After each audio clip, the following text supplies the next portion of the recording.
A hand grabs onto a rock to stand up in front of the demon, while the young man wonders if God was no longer alive. Humanity worshipped gold and revered arcane engineering until they became slaves to themselves. With the sword in front of him, the man asks if this was truly fair, but the demon simply draws its weapon. The boy charges forward, wanting to know what meaning there was in all of this, shouting before attacking the monster and causing an explosion in the area. The best modern post-apocalyptic fantasy game, Arcane Soul. Kim Junsu, a 22-year-old student, complains about the game being pay to win, asking how that was fair when a guy who spends nothing can barely enjoy the game. However, the in-game demon says he was strong for someone who didn't spend money there, and says it must be sad to be him, since he's playing in auto mode all the time, and Kim Junsu curses at him. The creature says it was a fun fight because it had never seen a free-to-play player perform so well. Junsu curses at the demon again through the phone screen, asking how this game was fair since he just lost to a dumbass and has over 10,000 hours in it,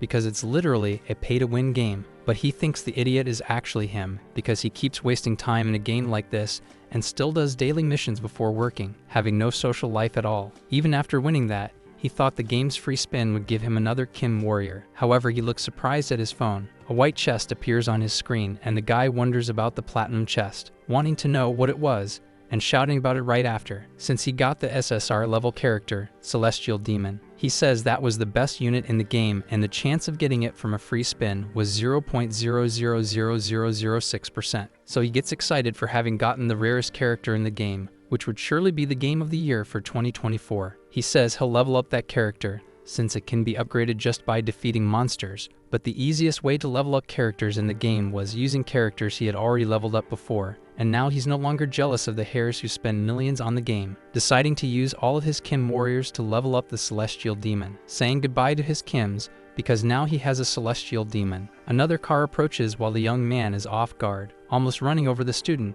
He wonders if this was really about to happen to him, but suddenly wakes up alone. He was bandaged and wonders what happened, wanting to know why he was in the hospital now. His head hurts for a moment, remembering the truck in front of him, and just before it hit him, it tried to turn but hit him straight on. Junsu remembers that he got hit by a truck. A nurse enters the room suddenly and asks if Warrior Kim has finally woken up. She says she'll call a doctor, and the guy wonders why she's calling him that. That was Warrior Kim, a 22-year-old man who ended up in the hospital with dislocated and injured limbs due to an accident. Junsu says that it really says Warrior Kim and wonders what that means, because it felt like he was being punished for using his Kim warriors to level up the Celestial Demon, but out of nowhere he became a Kim himself, suddenly touching his foot to the floor and feeling extreme pain throughout his body. The guy lets out a terrifying scream. The nurse rushes over, asking Warrior Kim not to move, but Junsu just complains that it hurts a lot. The doctor says he was hit by a truck and passed out, but now they need to run some tests, because he needs a magical MRI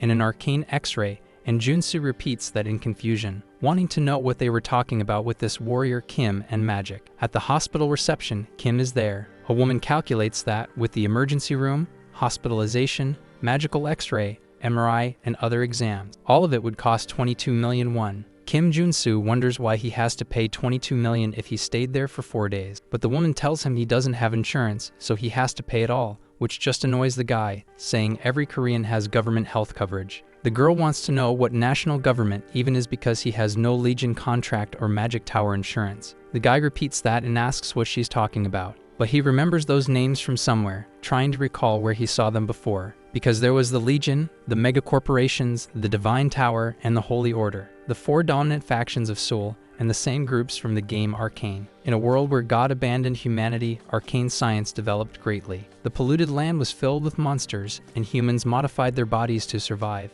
The boy thinks it all sucks. To put it simply, it was a hard world to live in, and he had been thrown right into it. He was heading home happily after obtaining the Celestial Demon, but ended up becoming a tutorial character in the game, and maybe this was his divine judgment from the warriors. The room of Warrior Kim was smaller than the students, making him wonder why he was so poor. His body was completely broken, and he didn't even have money, not knowing what to do. Because if this really was Arcane Soul, soon events like nuclear wars and dimensional rifts, and the resurrection of the ancient gods would happen, turning this place into a hell. He doesn't know how he ended up there, but standing still would guarantee he'd lose his life. But he notices something different, wondering if his reasoning was right. Kim points at his pen, preparing to stab his own hand. He thinks he needs to check this before it's too late. He stabs his hand with the pen. Blood suddenly starts to flow from it, but the wound emits a green glow and heals right after. Junsu thinks he knew this would work, since he acquired the trait Wound Regeneration, and that was the reason he had evolved countless warrior Kims. He's a tutorial character and supposedly the only one without a base skill. However, he can unlock his traits and change them, making them more diverse than other characters,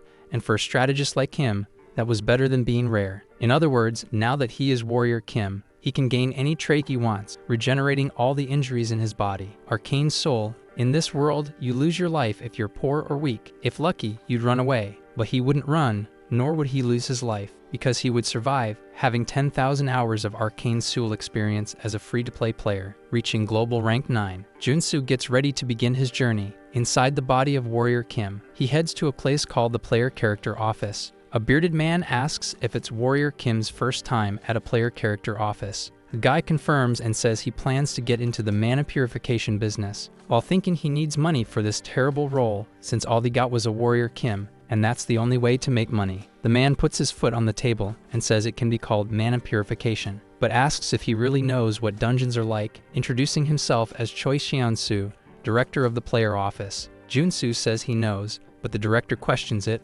pointing out there's nothing on his record saying he's ever been in a dungeon. Kim thinks he knew how terrible this job was, because there was something called contaminated mana, the reason monsters had taken over Arcane Soul. Dungeon cleansing is the act of removing filth that emits high levels of contaminated mana. High exposure to this mana can kill a person. All the boy agonizes, being consumed by the mana, turning into a demon afterward, because it can cause mutation, making the job even more dangerous. Shinsu says that once they have more people, he'll call him for a team, and the boy thanks him, but the director wants to be sure. He's seen plenty like Kim come looking for money and return completely broken. Even so, the boy tells the boss to relax, because he'll be better than him, surprising the director. But working hard was warrior Kim's specialty. He had 10,000 hours of playtime. The team leader, Servo, asks why a rookie wants to join his team, but Kim says he doesn't know. He just came to work and was sent to that team. Servo grabs him by the collar, asking if he looks like a liar and where the determination is in his eyes. He warns not to beg for mercy after mutating, and if he sees any sign of a mutant in him, he'll kill him on the spot. Kim says he'll keep that in mind while thinking the guy was just trying to scare a newbie, and that it's always the same as in real life, wondering why there was an R-rank character there since that look was before Awakening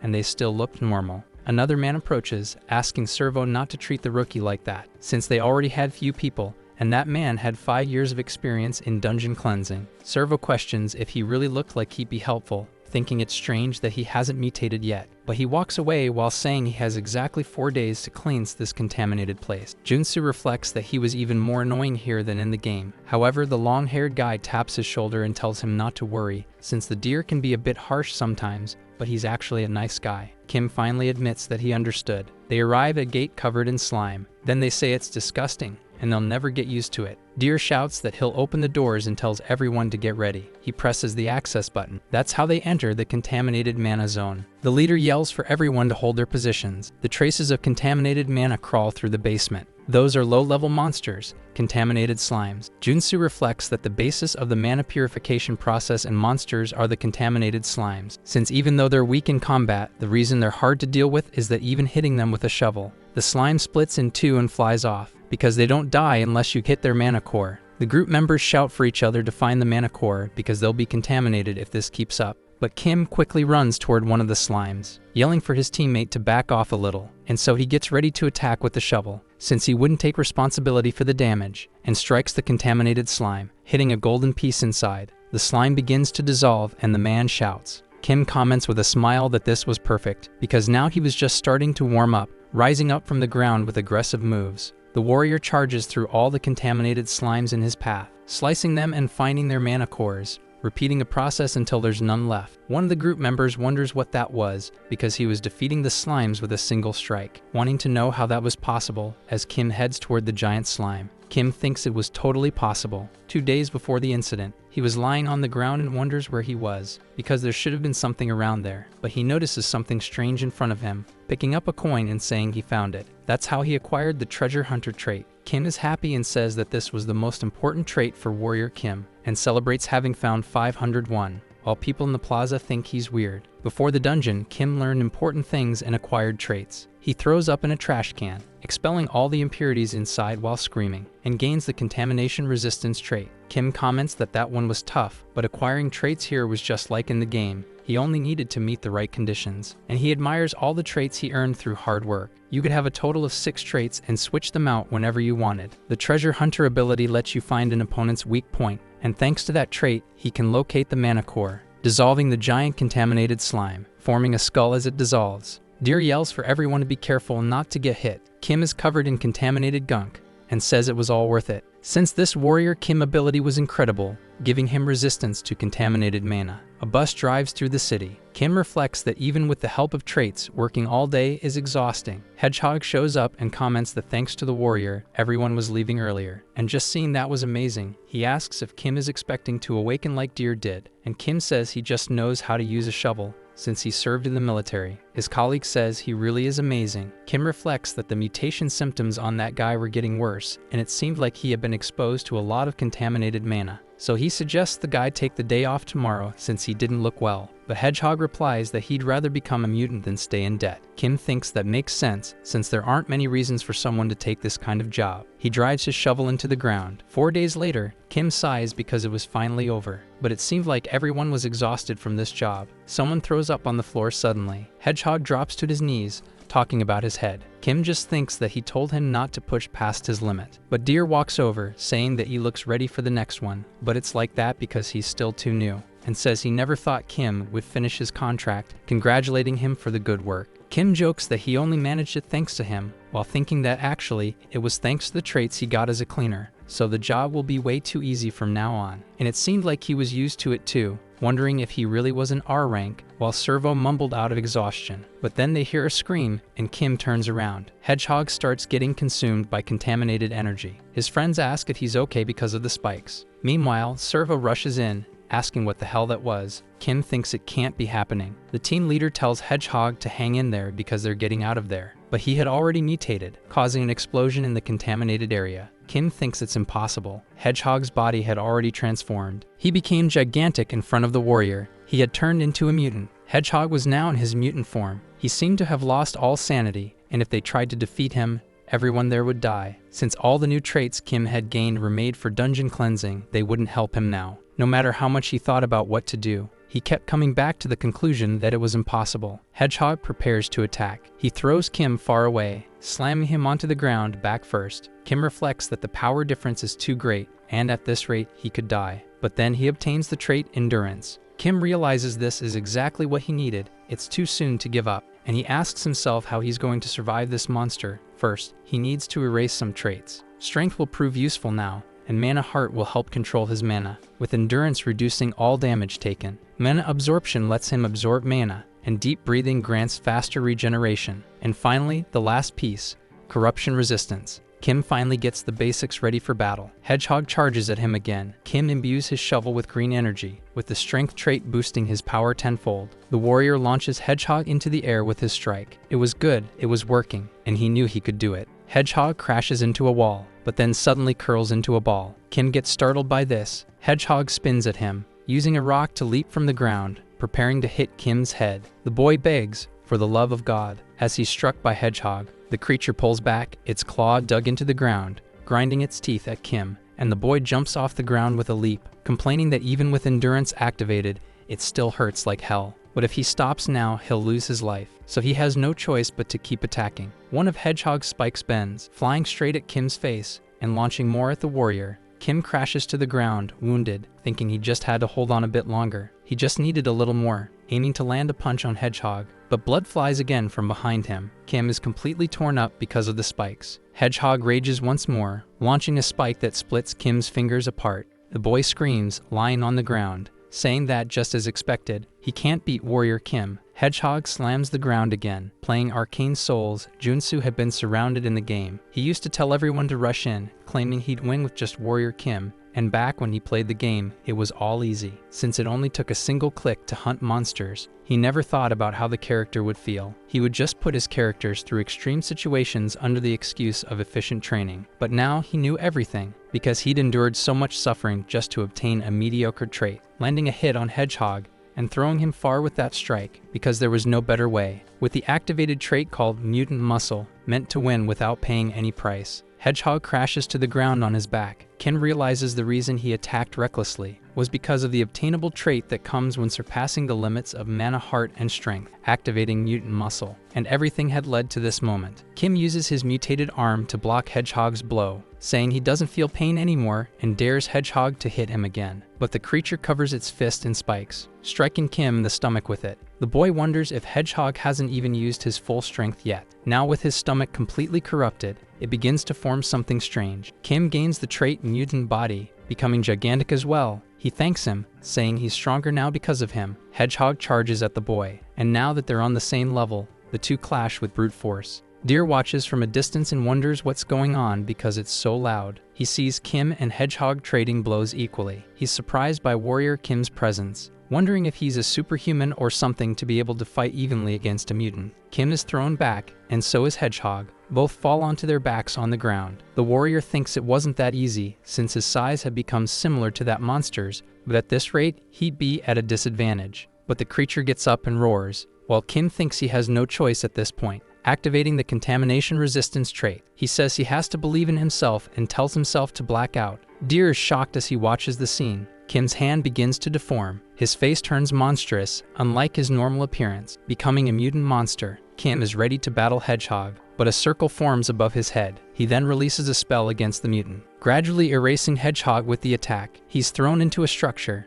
Deer wonders what that was, and if Kim was a monster, because he became a mutant while fighting another one, and wants to know how that was possible. As Kim acquires the mutant trait, he asks what the hell that was, but decides he needs to get out of there. Kim's shadow blocks Deer's vision. Then he stretches his hand toward the leader. Deer just closes his eyes, but realizes nothing happened. Kim sighs a little, and Deer wonders how he turned back into a human. Then the warrior falls to the ground, breathing heavily, saying he did it. If he's holding the mutant form and mutant muscles, and deletes the corruption resistance trait, he'll receive the mutant trait, and it's a common belief that once you become a mutant, you can't return to normal. But he knew he could do it, because you can change traits as long as you can think rationally, even just a little. That's how he endured the transformation, and managed to switch mutant with corruption resistance. The stadium was completely destroyed. Kim was dizzy after the battle, and it felt like all his bones and muscles were shifting inside his body. He never wants to go through that again. However, he gets up right after. In Hedgehog's mouth is a purple sphere, and Kim grabs it with his hand. Having obtained a level 1 mana core, he thinks it was all worth it. He's grateful for getting a level 1 mana core, because this cleanup job was definitely profitable. While Deer asks if the guy is okay, since he became a mutant back there and wants to know what happened. Kim says it'll be annoying if weird rumors start about him, so he says he took a risk, betting he could return to normal, and got really lucky. Deer is surprised to hear it was luck, and says that was really strange. But Kim hands him some mana cores, saying they're heading back now and he wants to get some fresh air, while the others thank him for the level 0 mana cores. The warrior reflects that he saved their lives and even gave out a few mana cores, so they'll keep it a secret. Deer stays quiet, watching Kim, and in the Shinsu Force's office, he thanks Kim for going through such a hard time and says it must have been terrible. Kim confirms it was tough work in the end, but wonders why he's buttering him up. Shinsu comments that if he had said he was a superhuman, he would have given him a proper job instead of a clean one. The warrior thinks that he believed he was a superhuman. In Arcane Soul, a superhuman awakens a skill that allows them to wield powerful mana. And in a world where strength is authority, superhumans are nobility. It made sense that he thought that since you'd need to be a superhuman to defeat mutants, even though he only managed it because of his traits, and Shinsu says he should be paid for the cleanup. Kim says that'd be nice, thinking he'll let him believe he's a superhuman for now. The agency leader says he cleaned 5 areas, and they normally take 20% in fees from the 50 million won total. And when split among the team, that's 5 million. But this time, he's doing it a bit differently. He'll only take 5% in fees from Kim's portion and give him a bonus. Kim is happy to receive 12 million, and Shinsu comments that he's happy to work with him, while the guy thinks it's cool being a superhuman. Leaving the room, he wonders how he's going to spend all that money. He runs into a bald man who says the warrior seems to be in a good mood, because he must have gotten a good payment. Kim confirms, saying they worked well, and reflects that this was one of the people he worked with last time. The man then mentions the reason he's there, it's to ask for a favor. His wife is sick, and he wonders if the warrior could lend him some money. He apologizes for asking this kind of favor, since they only worked together once, and Kim reflects that helping others in this world is a bad idea, because they could betray you at any moment. and it's hard enough just to survive. Kim grabs the man's hand and tells him not to do that. He's older than him after all, and even if it's not much, he should use this, handing him level 0 mana cores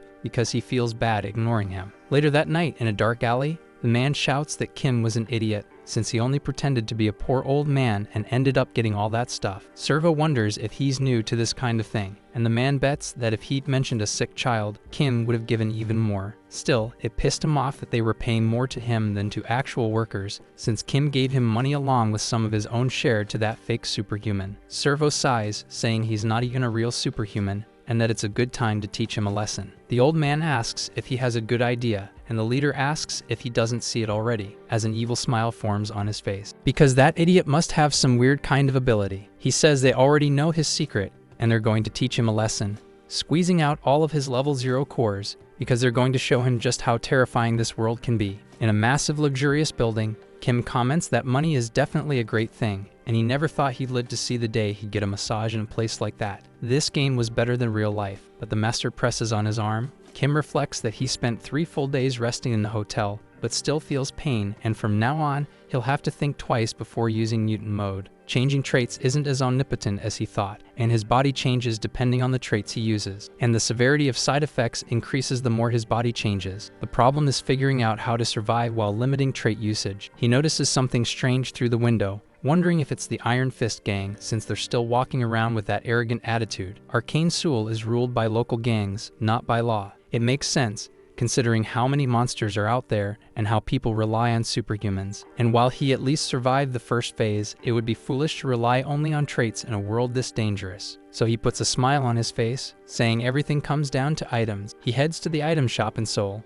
A woman asks if he's there to sell something, and he confirms he's got some monster byproducts. She looks down and says she should warn him first. They don't buy level 0 cores. Kim says he already knew that, and that he wants to sell something else, leaving the girl surprised when she sees the core. She asks if it's a level 2 mana core, and Kim confirms, asking her to take a look. He thinks it's nice seeing her surprised, and that the effort he put in at the hotel room paid off. He fused everything he had, and thank God he managed to create a level 2 mana core. Its price changes depending on the level, so if you want to sell it at the highest value, this is how it has to be. The girl pays him 4.77 million won for the core, and Kim thanks her, asking if by chance they sell weapons or armor there, and the woman confirms, asking him to follow her. Kim walks through the storage door, smiling as he enters, saying it looks like they have everything there, while thinking they're all basic items he used in the game. The girl tells him to make himself at home, and Kim reflects that it's time for him to gear up, stuffing several weapons into his backpack, and walking out into the street saying that now, it finally feels like he's playing Arcane Seoul. A female voice politely stops Kim, asking if he's a mercenary, because she needs help. Kim says no and tells her to look for someone else, but the girl hands him money and says she's in Seoul on a business trip, but the Iron Fist gang is terrifying, wanting to know if he could escort her to her apartment, and Kim reflects that 500,000 for a bodyguard sounds like a daily quest, so maybe he should accept it. Touching her shoulder, he says he can't just ignore a woman in danger, pointing forward and asking if they should go already. They walk up a back alley on the outskirts. The girl says they're almost there. Kim reflects that the place feels really strange since there aren't even ants on the ground or a single person around. The girl enters a narrow alley and says it's down that street. Worried, Kim turns his face to look, seeing the girl in the darkness, saying they're almost there. The warrior comments that it's too dark and that he can't see very well. He unexpectedly acquires the night vision trait. He notices a weapon in the dark. The girl is ready to shoot him and says the mercenary was more cautious than she expected. Kim wonders why she has a gun and if this woman had planned an ambush for him.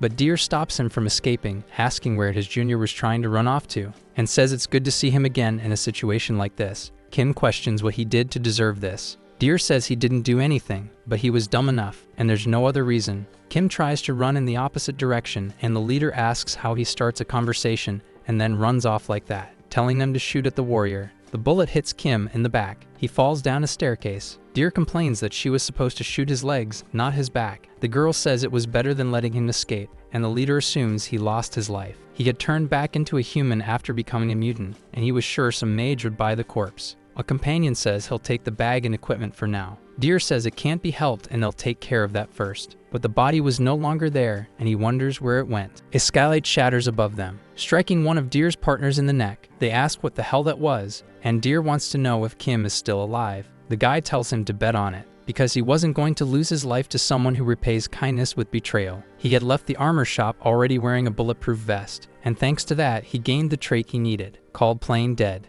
Deer yells that Kim broke the streetlight and now he can't see anything, but Kim was already behind him and asks if he was looking for him, because he saved his life and now he's going to take it. Insulting the leader of the group, he punches the man in the face, throwing him to the ground. Deer tries to get up but ends up sitting on the floor. He tries to kick Kim, but the guy just dodges, saying that Deer should have been grateful for being saved, and taking the life of your savior isn't the right thing to do, then punches him in the face again. Kim gets ready to stomp on his face, but the girl fires a shot before that can happen, asking if Deer is okay. Kim looks at his wounded arm and thinks he was too careless, because in Arcane Soul, the scariest things aren't the monsters or mutants, but the people. He was naive and trusted people too easily, and he won't make that mistake again, drawing a gun. He shoots the girl's hand, knocking her weapon far away, hitting the shoulder of another group member, and says it's already over. Kim fires again into the wall, saying he should take Deer's life just as a precaution, and the man tries to kick him. The warrior didn't expect the move, so he barely dodges and loses possession of his gun. Deer's legs finally transformed. He just underwent a superhuman awakening at that moment,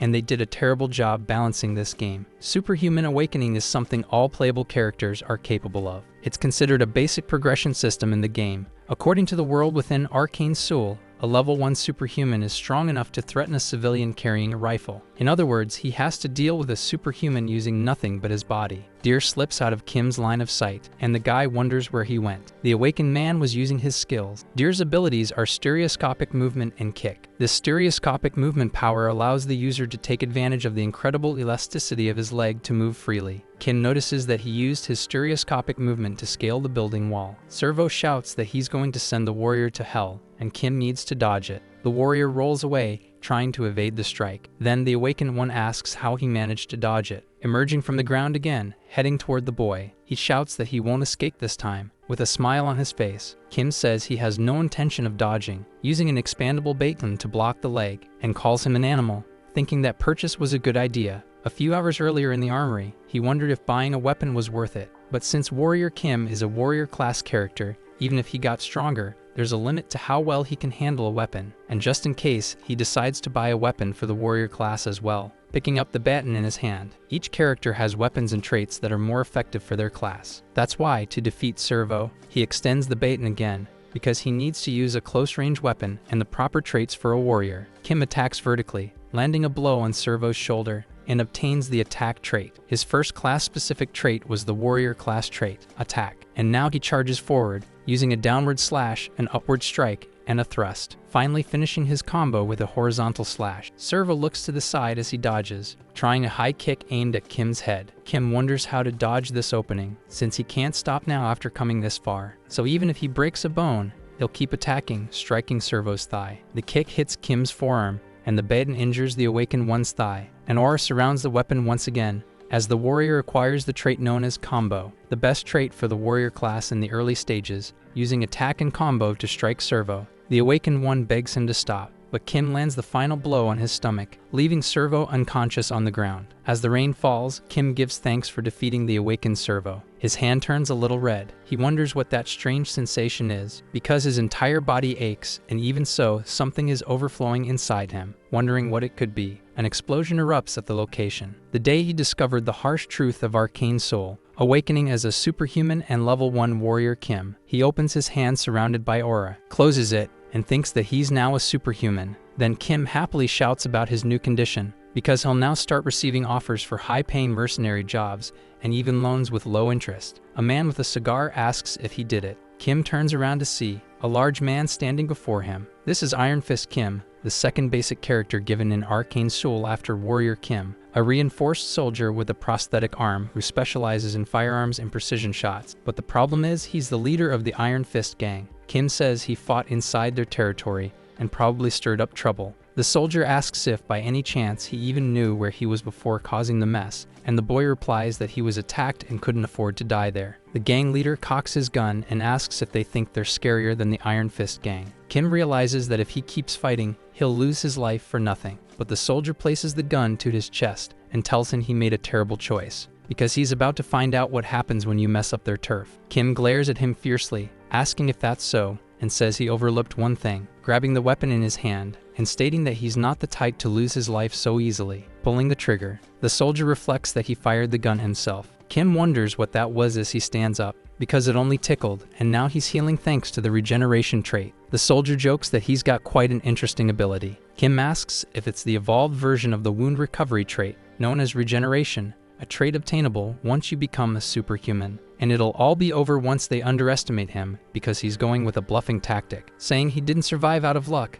and no matter who it is, if they mess with Warrior Kim, they better be ready. The soldier repeats his name and says he liked his courage, saying he'll let it go this time, but that he owes him now. He taps Kim on the shoulder and tells him to understand what that means. The warrior says he'll remember that and wonders if the soldier recognized him. Then the gang leader extends his hand, asking to work together next time. Kim reflects that Iron Fist isn't the type to lie, and building a connection here wouldn't be a bad move, saying that it sounds like a good decision. He shakes the man's iron hand, saying they'll meet again. At the Jamsel Tower of Superhumans, Kim says he had no idea it would be like this when he saw the game, but it was a spectacle, and completely different from his hometown. A girl thanks him for visiting the Superhuman Tower, asking if she can help, while Kim finds her beautiful, wondering if she's an NPC, while the girl says that if he's there for certification, he should go to the machine over there to measure his mana and trait circuit, and Kim thanks her, thinking that he didn't even ask, and yet she guided him, because that's how much he looks like a newbie, and once he gets that certificate, he'll finally start his real life. Something strange happens and pulls Kim,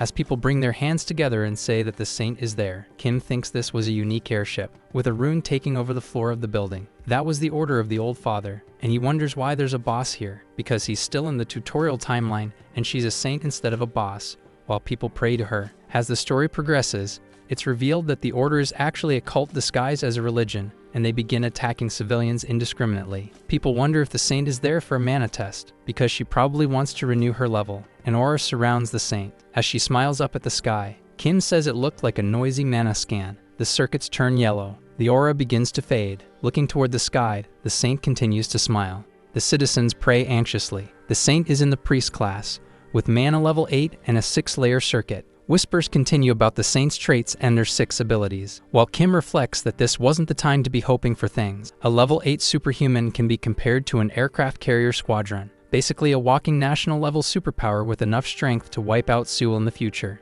But even if he said that now, they'd think he was crazy and throw stones at him. For now, he'll measure his mana, and drawing too much attention as a newbie with 6 abilities wouldn't be ideal, so he'll lower it to 3. The saint suddenly looks to the side. Her subordinates ask what's wrong, and she says Kim is unusual, approaching him and saying that he has a rather intriguing ability. Kim is startled and backs away from the saint, asking what the boss just said, because she just sensed that he switched his traits. Kim had equipped abilities, and a soldier asks why the saint would even speak to him. He looks like a regular human. The saint grabs Kim's hand, asking if she can know his name, and the guy introduces himself as Warrior Kim, thinking that the only reason a priestess would ask someone's name in Arcane Seoul. The saint says she's representing the order of the Old Father to baptize him, because the Old Father, Lord of the Black Gold Throne, always desires rare powers like his, asking him to submit and find peace in this hellish world. People around say they're jealous that he's being baptized by the Old Father's first daughter personally. Kim curses the whole situation, because if he's baptized and receives the baptism trait,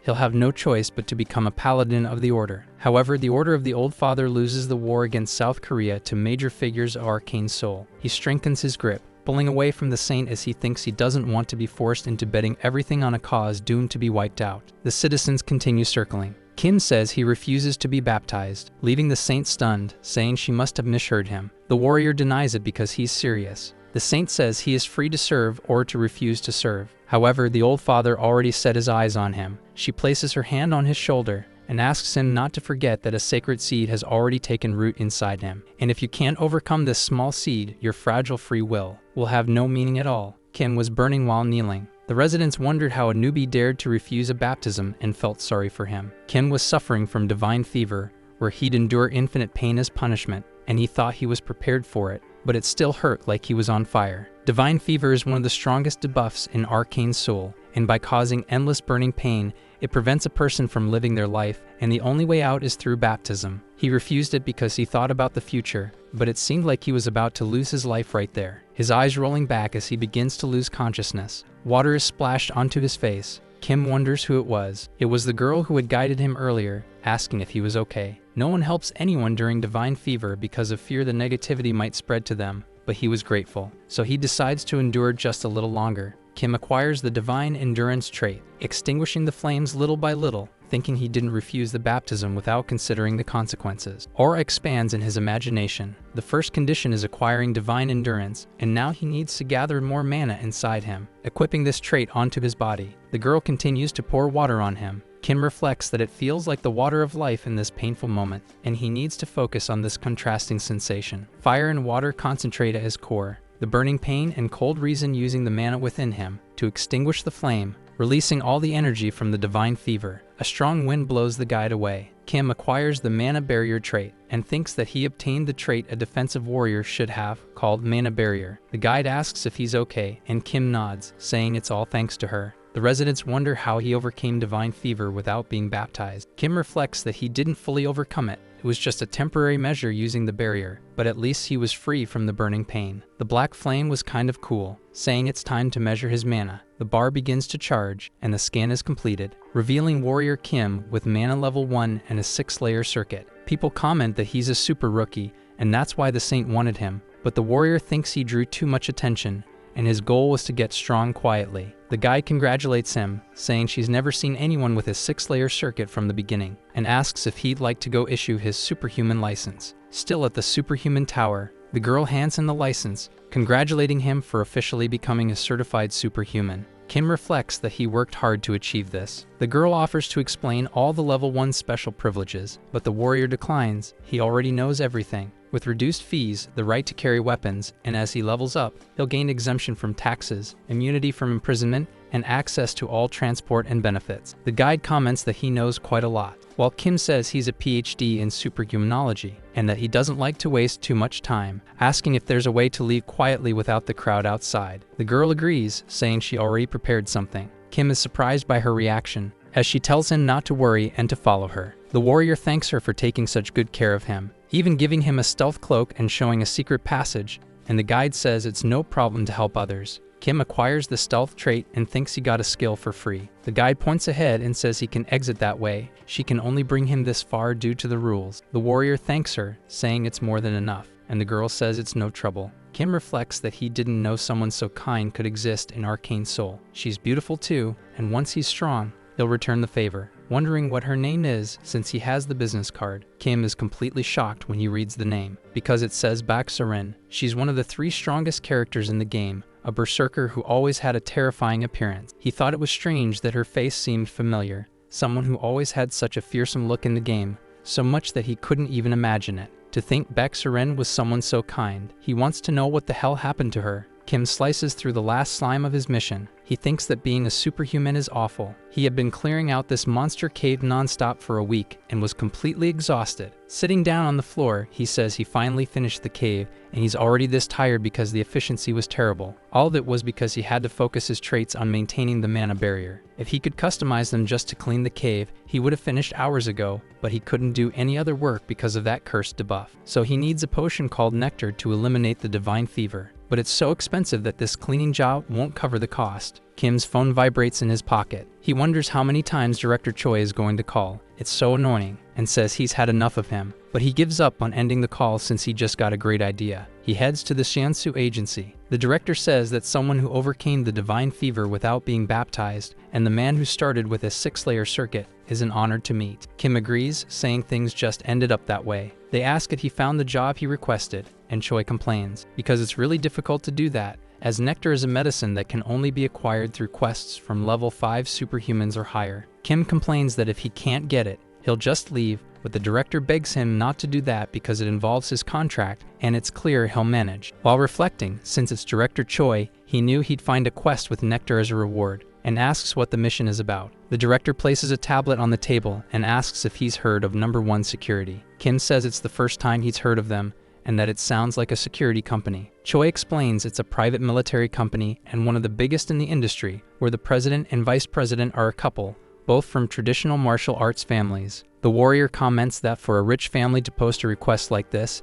it must be something serious. Choi responds that their son is the issue. He's already over 20 but still hasn't awakened as a superhuman. Kim asks if that's even possible when both parents are martial artists, and the director explains that he's accumulated level 8 mana, but still hasn't awakened. The director explains that their condition is that it has to be a level 1 or higher warrior type superhuman, so it should be a perfect fit for Kim. The warrior smiles, saying he'll go take a look then. At a very bright and beautiful mansion, Choi swings his legs, saying the president and vice president are usually very busy and not the type to run late. Kim reflects that it's clearly a very expensive house, but a woman enters and apologizes for keeping them waiting so long, since they're the clients, Seo Jungju and Lee Miri. Choi bows, saying it was nothing and thanking them for their time. Kim does the same, thinking they must be at least level 6 superhumans, because both have a considerable amount of mana. Jungju complains that you can tell he's weak just by looking at him, and Miri asks him not to speak like that, saying her husband should go back to his room. The man sits down grumbling, but the woman asks both of them to take a seat as well, because since they came all this way, they must be considering accepting the request. Kim says he'd first like to check on her son's condition and see if there's any specific reason preventing his awakening. Jungju slams his hand on the table, asking if he really thought he'd tell something like that to a rookie. Miri asks him not to act that way since he's on edge because it's about their son. And it's not something they can tell an outsider. If he accepts the request, they'll call their son and explain the situation, because she's sure he must be really in need of nectar. Kim reflects that there's a problem with their son that must be kept confidential, and they know exactly what he needs, so he's more and more convinced, saying he'll accept the request and they should call their son. The door to the room opens. The boy introduces himself as Seo Woojin. Kim stands and says it's a pleasure to meet him, thinking he can't sense any mana coming from him. The warrior notices something different below, saying that he has some pretty cool gloves, and the boy agrees, saying they're more than he deserves, so he wears them gratefully. Kim comments that he figured as much, since he'd need a very strong mana seal, surprising the family. The warrior smiles, saying he was certain the moment he saw the gloves, and even though it's a critical secret of a noble family, they chose to request a level 1 warrior type superhuman,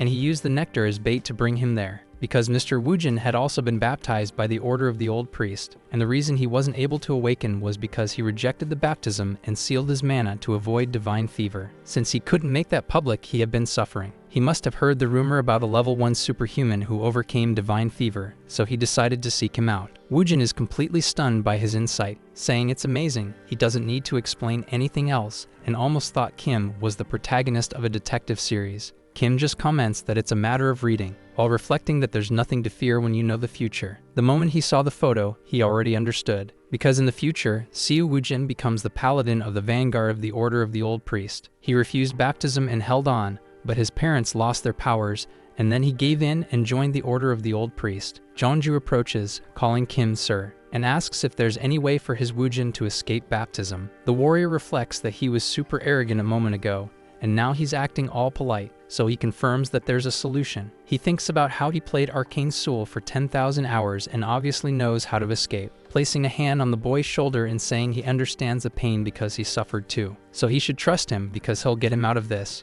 Woojin starts crying, calling Kim sir. The warrior thinks he doesn't care she's a saint. She dared to try baptizing him into such a disgusting cult, and now his future subordinate was at his side. Kim pulls away from the hug with a smile, saying that before starting treatment, he'd like to add a condition, and his parents ask about it. But the mother says she understands since it's no longer just about awakening, but about overcoming divine fever, and if he can cure Woojin, Kim requests as an additional condition, he'd like them to teach him the mountain-crushing swordsmanship. The warrior keeps smiling, while director Choi looks uneasy. Miri approaches the boy, asking if he fully understands what he just said. Kim is startled by her aura, wondering what that murderous intent is, because the vice president was way scarier than the president right now, and he gets that she'd be angry, but mountain-crushing swordsmanship. People may doubt the decision to learn swordsmanship in the information era of the 21st century, but power is authority, slicing through a tank with just a sword, as superhuman swordsmanship can easily destroy an entire tank. High-level martial artists are replaced by squadrons of fighter jets worth trillions of won. If a level 1 superhuman learns and continuously trains in mountain-crushing swordsmanship,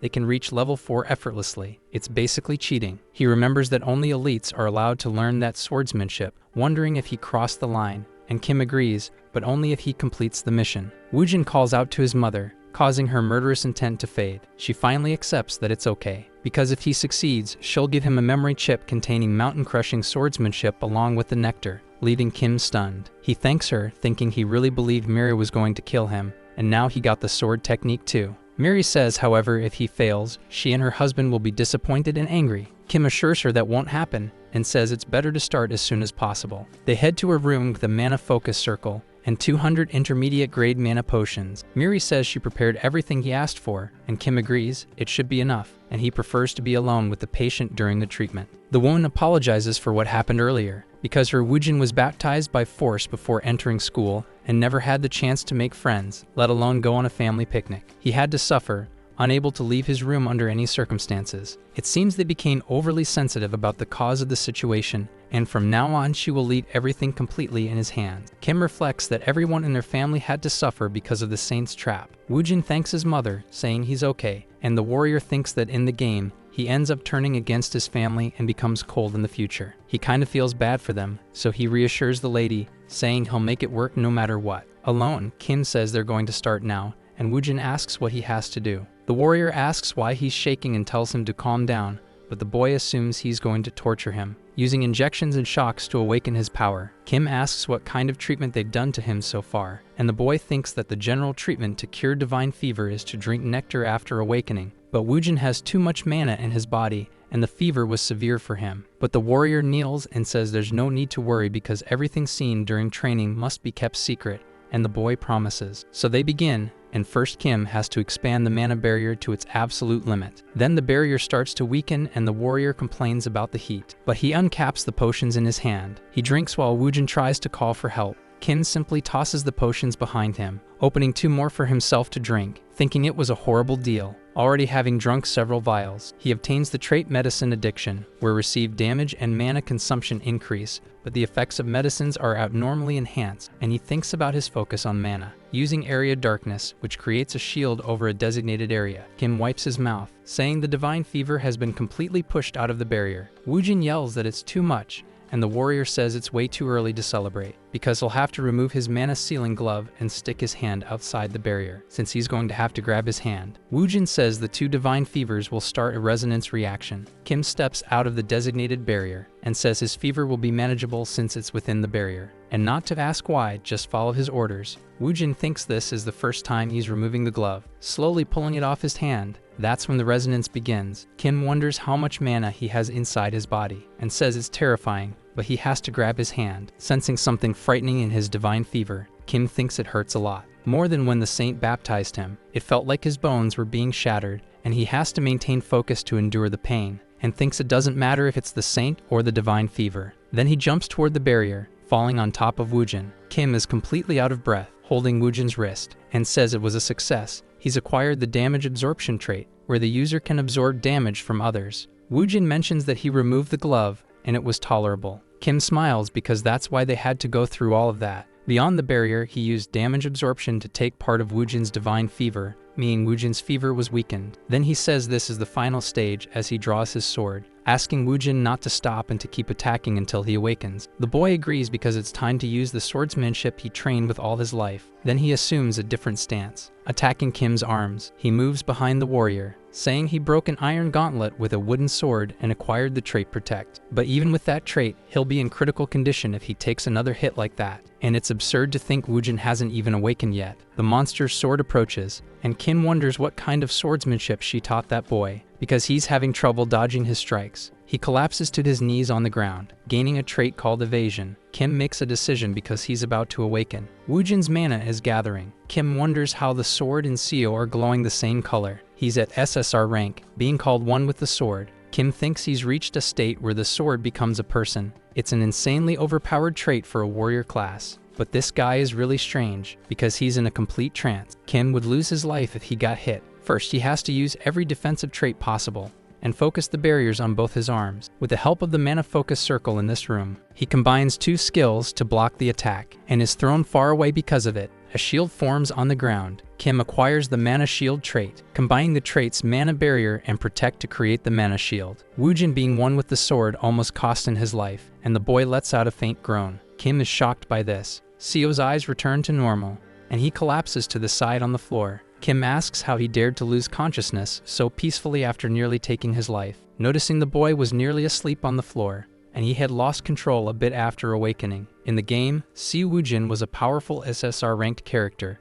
but since he awakened as a warrior instead of a paladin, he gained sword-related abilities as his starting trait. Maybe he had created a monstrous warrior by awakening Si Wujin as a warrior instead of a paladin, and he doesn't know how that will affect the story in the future. But he was born into a golden cradle, has immense strength, and now owes him a favor, so it's not bad at all. Miri says her son really overcame divine fever, so both parents thank him, calling him Sir. Kim says it was nothing and that he said he'd get it done. Choi flatters his master too. Wujin was still very drowsy. The woman says it's been a long time since they saw him sleep so deeply, and she doesn't even know how to repay that debt. Jeonju smiles along with his wife, saying that in addition to the promised nectar and the memory chip with the swordsmanship, they'll provide a success bonus, and Kim tries to stay humble. They both insist he accept the 1 billion won, saying it's little compared to what he did for their son. Kim accepts, since refusing it would only hurt their feelings again. Choi jokes in the car that the warrior basically won the lottery. The warrior says he knows.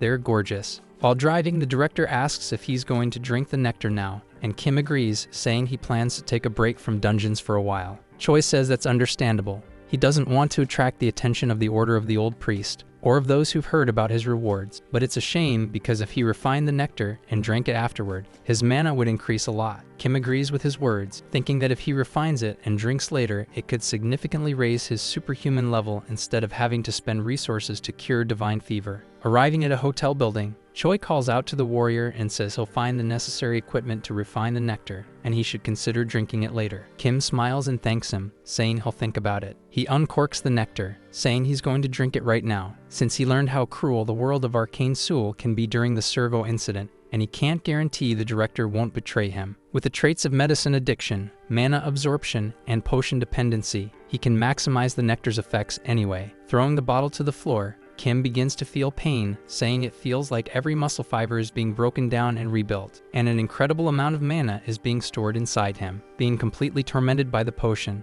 Kim suddenly opens his eye, lighting up the entire building with the explosion. He reaches Superhuman Warrior level 2, and by curing divine fever with the nectar, he acquired Black Flame and gained one of the best great traits in the entire game. Black Flame was added to his skill list, along with mountain crushing swordsmanship, and he feels relieved. He'll be able to focus on training those skills without issue. His phone starts vibrating. He wonders why Director Choi is messaging him out of nowhere, but decides to do nothing and continue training. However, the calls keep coming more frequently. Kim asks why the rush. The warrior had received a string of messages telling him to grow stronger and not to care about criticism. So he wonders what this nonsense is, since he doesn't usually text like that. But he notices the message says, "From the mountains," and it's not a name, there are capital letters. Reading about running from the gang, Kim realizes he hid a message within the text. The Dagger Gang is a group that opposes the Iron Fist Gang, and if the director had wanted to betray him, he would have called like always to stall, but considering he sent that message, it means he was caught first. It seems the information was leaked while he was trying to prepare the equipment. Kim becomes completely uneasy about it, saying he'll ignore it for now. He already got the nectar he wanted, and in Arcane Seoul, everyone is responsible for their own lives. A scream is heard in the alley. A man says the gentleman was really stubborn, because even after an entire night, he still won't say where the rookie superhuman is. Choi says he signed a contract because he trusted him and will never talk, so it doesn't matter what they do. The man says he didn't want to resort to this, but now he has no choice, grabbing an axe to attack him, asking which arm he wants to lose, right or left, and if he doesn't answer, it'll be the right one by default. An explosion goes off in that building. The man asks what the hell that was, as a subordinate calls his boss, and he asks what's going on outside. Injured, the henchman says there's a bastard out there. A sniper scope was locked onto the room because Kin was launching grenades toward the building, and says the Dagger Gang picked the wrong person to mess with. You can't just abandon someone who keeps their word in this cruel world of Arcane Seoul, saying it's all good now, because he's going to start the war, and launches a grenade shot, blowing up the gang's area. He was armed with his sword. The gang members ask where the shot came from in order to find him. Kim says, as expected, they're scrambling out of the building like cockroaches, and even though it looks like a normal apartment complex, he knows it well, because this is the Dagger Gang's dungeon that he cleared until exhaustion. A complex dungeon made up of 6 different buildings. Since the Dagger Quest is one of the tutorial missions, he can finish it with his eyes closed now. So he gets ready to run, saying that from this point on, the veteran's going to complete the mission. The gang members look around, trying to spot Kim, asking if it could be the Iron Fist Gang attacking, since they're the only ones crazy enough to do this, and they'll beat them to a pulp once they catch them. But then they hear a sound. One of them turns and asks what that was, deciding to check it out. Going behind a trash bin and asking what it was, seeing nothing there, until a hand grabs his face, slamming the gang member to the ground. Kim reflects that the guy couldn't recognize him, even while standing right in front of him, and there's no better combo than playing dead in stealth for infiltration. So while those idiot gangsters were wandering outside, he's going to enter the main building, sneaking in through the secret entrance to the base, and decides that, for now, he's avoided combat as much as possible to get inside. Since the Dagger Gang loves to place their hostages right next to the boss's room on the 5th floor, he's still got a long way to go. He moves stealthily to avoid being caught. But an alarm goes off, announcing that enemies have infiltrated the building,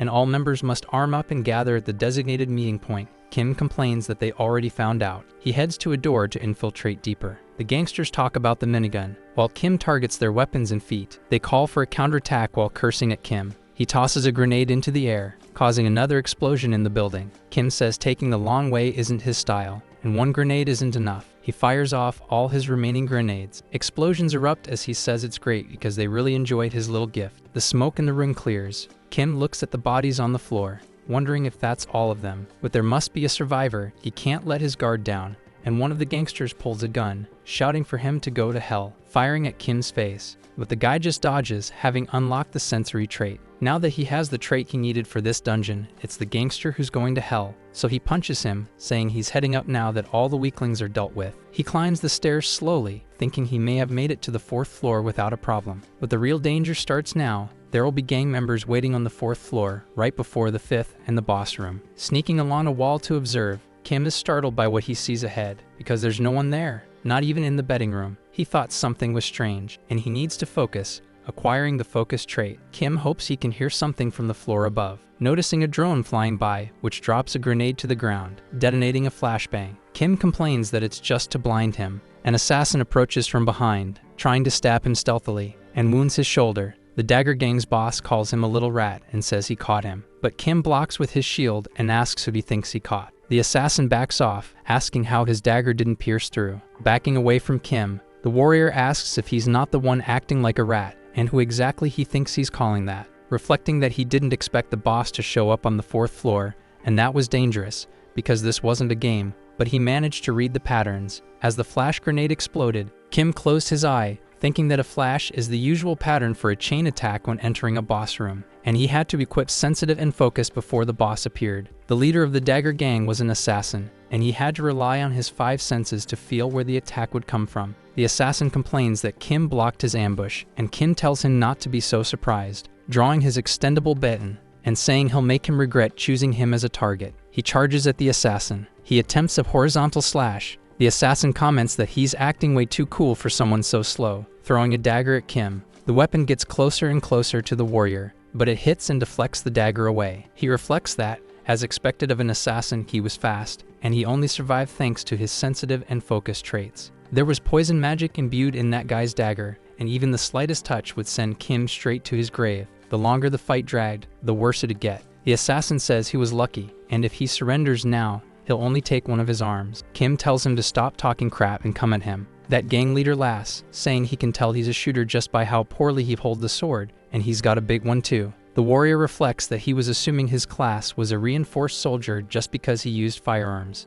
Then the assassin charges, saying he'll tear him apart and kill him in the most painful way possible. Kim says he only has one chance, raising his katana, and now the enemy had his guard down. The assassin says he's too slow. Kim turns his face, breathing in, while spinning the direction of the katana, executing a reverse slash toward the assassin, who didn't expect a shooter to use a combo attack, so he crouches and blocks the strike with his dagger. Kim apologizes to him, but once he switches his traits, he's no longer a shooter. He's now a classic warrior armed only with swordsmanship, using the first style of mountain-crushing swordsmanship, landing a slash on the man's shoulder with the mountain smash technique. The assassin screams, spitting blood. He falls to the floor while Kim breathes heavily, saying that the moment he dropped his guard, he'd lose. The assassin prepares to strike again, because it wasn't over yet. Kim asks if he was playing his final card. Blood splatters across the apartment windows. The assassin collapses on the floor. Kim has the sword stuck in his abdomen. The warrior says he dropped his guard at the end, and the poison was already circulating through his body, so he needs to switch his traits. Switching to regeneration abilities and healing the part of his belly, Kim gets up,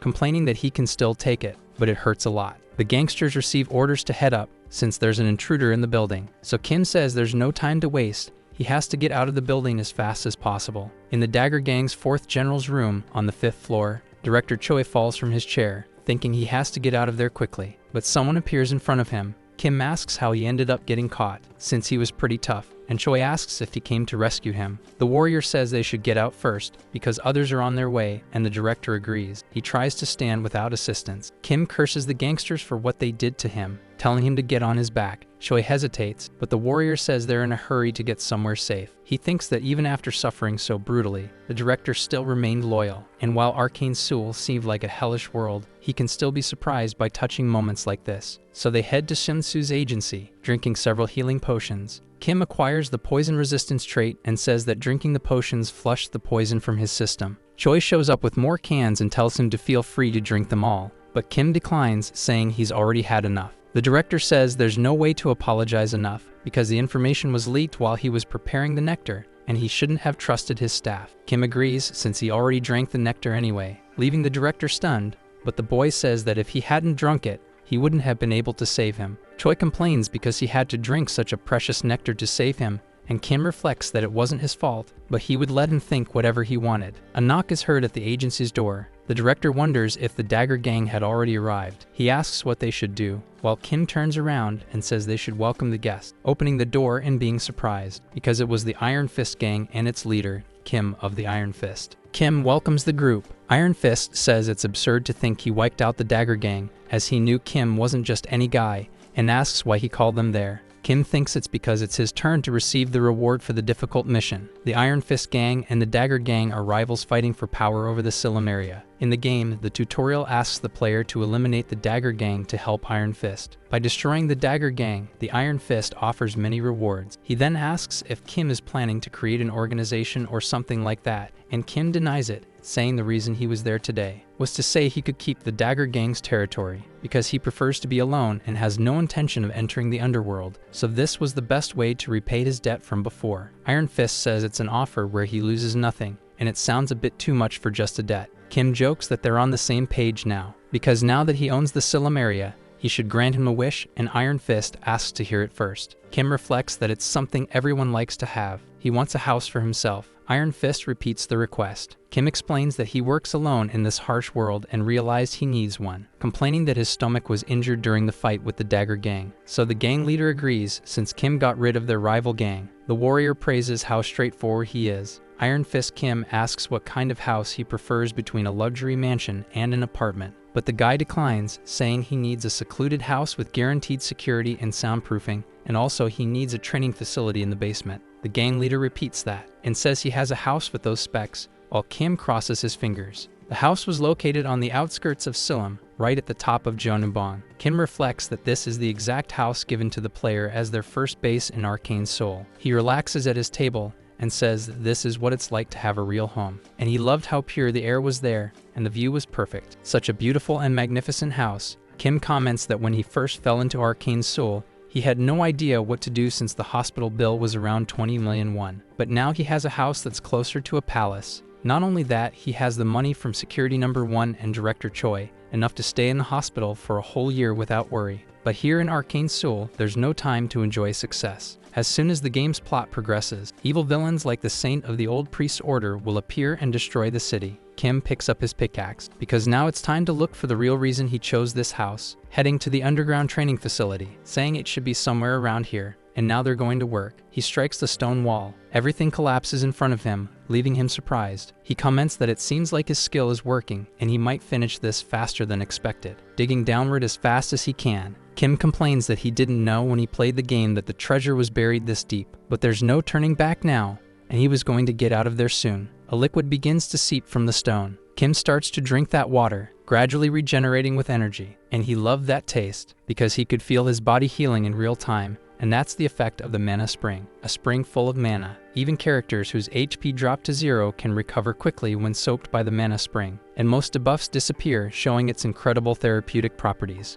The place where he could access such an amazing mana spring for free was none other than the Jeonnubong house and the first base provided by the gang. He had to go through a lot to get there, unlike the game where you could do it with a single click. He was so full of vitality that he could easily feel the effect. Grabbing one of his swords, he comments that the mana source has such incredible effects that it's perfect for training, because he can recover quickly if he runs out of stamina and then go back to training. Now it was time for the first and only ultra-efficiency training for free-to-play rankers. At nightfall at Kim's mansion, he thinks it had been 2 weeks since he locked himself in the training room, and now in this state, he can calmly activate the black flame. Mana begins to wrap around the sword. Kim raises his sword high, using the first style of mountain-splitting swordsmanship, Mountain Crush. Then he charges forward with the second style, Mountain Divide, and finishes with a thrust using the third style, Mountain Pierce. Kim comments that he's now used to combining mountain-splitting swordsmanship with the black flame, not to mention the useful traits he gained during training. He says he's completed the training goal, and there's only one important thing left to do, the mana cultivation technique. If he had refined the nectar before drinking it, he could have reached Superhuman level 3, but now that he's at level 2, there's still some mana left in his body. To fully absorb the mana from the nectar and reach level 3, he needs a mana cultivation technique, but it wouldn't be easy to get one, since it costs tens of billions. He goes to the antique shop owned by Kim Chunbok, who asks why he wants to buy it. The shopkeeper comments that it had been sitting in the storage for over a decade, and Kim confirms the purchase, thus acquiring the mana cultivation technique. He was probably the only person who knew about the mana cultivation technique hidden in the antique shop, and now he heads to the Shinwon market, where the antique shop was located. He arrives at the store and notices something strange at the door, wondering why it was closed. And not only that, the doors were locked with a mana seal to prevent anyone from entering. Shinwon Market had the highest number of stores in the region, and there was nothing you couldn't find there. In the game during working hours, this place would be open no matter what, so he wants to know why it's closed, especially because of one fact: most other stores also close except for this one, making the place completely deserted. Kim wonders if the world of Arcane Seoul is different from the one he knows. A man was crouched beside a door. The young man shows up and asks if the market's situation has been bad lately, thinking that even the shop owner whose store was still open didn't seem to be doing well. The old man asks if he can't tell just by looking, since with gangs fighting every day, there's no way people would go there, and Kim comments about it being gang territory. That store owner curses the Iron Fist gang, saying that ever since the Dagger gang was wiped out, the smaller gangs have been fighting each other every day. Kim repeats about them fighting among themselves. In the original game story, the Iron Fist gang destroys the Dagger gang directly and claims their territory as their own, which naturally puts Shinwon Market under their control. But this time, he was the one who destroyed the Dagger gang, and because of that, the market became a battlefield with other gangs trying to claim it. Kim questions why that's happening. While gangsters wage an endless war, the warrior says he's going to take a look at them first. Members of two gangs were clashing, and the leader of the attacking group says that the territory belongs to the Poison Gang, telling the Iron Fist gang to get back to their corner, and that woman is the Poison Gang's vice leader, Steel Scorpion. The Iron Fist member calls them bastards, but someone else shows up asking what the hell kind of mess is going on in his territory. A group of men in their underwear. Scorpion complains that the perverts have arrived, but the exhibitionist, vice leader of the Naked Gang, says that this is his territory. Scorpion tells him to quit the nonsense and get lost, and the exhibitionist asks if they're really going to keep committing that sacrilege. The Iron Fist gang member thinks they're all lunatics and that he should get out of there. Kim appears and comments that it's a mess, and the gang member recognizes him as the one who wiped out the Dagger gang. But the warrior tells him to get up and do his job, ordering those damn thugs to stop fighting and gather up. And he tells the Iron Fist gang member to calm down because he'll help him, reflecting that to get the market back to normal, he'll need to establish a hierarchy. The Scorpion woman asks who he thinks he is to dare tell her what to do. The exhibitionist questions if that was an offer. Kim reflects that if he fought with all his strength, he might be able to win, but that could cause unnecessary damage to the merchants. So he needs to show his strength first, preparing his combat stance. The Scorpion repeats the names of his techniques: Mountain Crushing Swordsmanship and Divine Fever, and the exhibitionist asks if he was the one who annihilated the Dagger gang alone. Kim says that's right, and that he'll be generous this time, making them an offer they can't refuse to settle things with one-on-one fight. The vice leader of the Poison Gang asks if he thinks she's stupid enough to face a warrior one-on-one. The warrior says they'll compete in the category she feels most comfortable with, so they stand face to face. He asks if the man's specialty is mind control, because if he resists, the victory will be his, and the naked man says it's an honor. Such a beautiful man. He wants to forget the competition and have Kim join the religion of the primordial goddess, but Kim asks why he would ever join such a disgusting cult, since their religion isn't even part of the 7 nor listed among second-tier ones, just a random cult. He wouldn't join a pseudo-religion not even registered under the Peace of Westphalia. The naked man says that's expected from a non-believer, and he'll make sure to reshape Kim's mind with the love of his goddess, preparing his skill and commanding him to kneel before him, offering the opportunity to meet his goddess. Kim reflects that the mind control of priest class was definitely strong. His eyes narrow. He wants to kneel before the man, but he interrupts the control by punching the man in the face. The guy falls to the ground, groaning. Kim reflects that not even the saint could influence him, as the members of the nudist gang decide to retreat. The guy turns to the scorpion woman, who comments that he's not so bad, but the poison gang is on a whole other level than those perverts. Kim says he doesn't believe it and will only find out when it starts, because if her specialty is poison, she should give him the strongest one she has to drink. The girl jokes that since he's so willing to throw his life away, she'll help him with that. A member of the Iron Fist gang says drinking poison is basically asking to meet the creator, but Kim says he's pretty confident so it's fine. While the scorpion hands over a glass with poison and says if he endures it, he wins. The warrior thinks that, as expected, she gave him the picnic knockout, the poison known to cause the greatest pain among all of them, and he comments that the smell is awful, so she's getting punched if he survives, and the woman laughs, telling him not to beg for the antidote after drinking it. Kim downs the glass, saying that's not going to happen. The poison starts to hit his body, making the guy collapse to the ground, thinking it feels like his blood is boiling. The girl asks if he feels it now, because if he begs like a dog for his life, she might consider helping. Kim needs to concentrate, since their poison is made by mixing a special drug, and poison resistance won't work. He has to endure the damage as much as possible with his healing traits, so he can control the poison somehow. The scorpion is impressed as he focuses the poison's energy into his arm. Kim unlocks resistance to the drug and thinks he's ready, because with this skill, he can control the poison using his mana, and says that finally, he makes a small cut on his palm, letting all the poison spill onto the ground. A member of the Iron Fist gang comments that he concentrated all the poison's energy into his hand to expel it, while the scorpion says that's impossible, with a shocked expression. Kim grabs her hand and says the poison was super messed up, but now it's his turn, breaking one of her fingers. The woman screams in pain, falling to the ground now without her prosthetic. She asks if he thinks he can walk away unharmed after doing that to her. Kim tells her to stop with that typical loser talk and get lost. She walks away saying she'll remember this. The members of the Iron Fist gang start cheering, shouting hoorays for Warrior Kim, and the guy thinks that victory was certain, but what really matters is what comes next. Meanwhile, the merchants gossip among themselves that the Iron Fist gang won and wonder how much they'll be bothered now. Kim asks the gang member to admit he did everything to conquer this, and he thanks him, but the warrior asks them to keep one thing in mind in that market, since the protection fee will be half of what the Dagger gang used to charge, and the member says there won't be any profit. The warrior asks if he was talking back to him just now, and the executive denies it, saying his boss would understand. The merchants say he was the savior of the Shinwon market, thanking him with all their might, and Kim says he only did it so they would give him some discounts, thinking that Shinwon market literally has everything. The merchants agreed to give him at least an 80% discount anytime, and in doing so, he gains the favorability value from the NPCs. Kim goes to the antique shop of Kim Chunbok and is welcomed warmly. He says he's heard a lot about him, since he was the hero who saved the Shinwon market. The young man tries to be modest, but the merchant explains that gangsters were causing too many problems, since he had to close the store after getting caught up in a fight and broke his arm,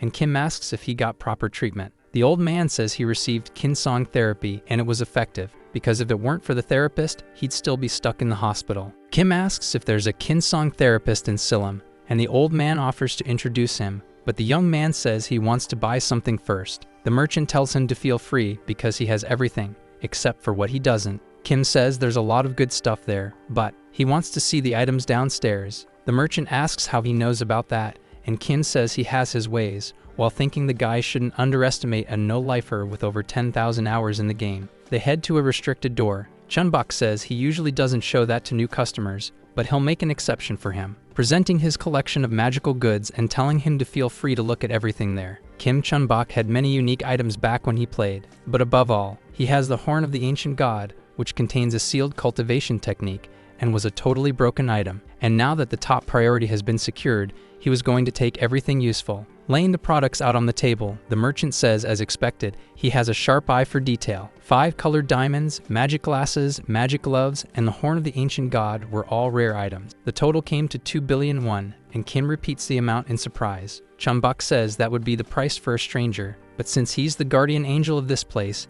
he can offer a better deal, just 500 million. Kim jokes that he scared him with that price and hands over the money, thinking to himself that the 80% discount from being an NPC favorite was amazing. Now all he needs is to find a superhuman of priest class to release the holy seal, and of course he already got a hint on where the person might be. He asks if the old man could give him the address of the Kagong therapist he mentioned earlier. In the late afternoon, the area was full of buildings. Kim knocks on a door and asks if anyone's there, pressing his ear to the door, wondering if the person went out for a walk. But someone opens it and asks what he wants so early in the morning. Kim notes that the white hair and pale face matched the guy he was looking for. He jokes that it was already afternoon and asks if he really considers this time early morning. And the young man asks what he wants. The warrior says the treatment is excellent, and the young man perks up, asking if he's a customer, and says he thought he was a damn gangster. He asks where Kim's injury is, but the warrior thinks that it's just as expected from the statue. The doctor tells him to lie on the bed, but Kim changes the subject because he wasn't there for Kaigong treatment. He was there to ask him to remove a seal. The young man repeats about removing the seal from an item and says he's a Kaigong therapist, and it seems like a holy seal, which would mean going to a temple for that. But Kim says no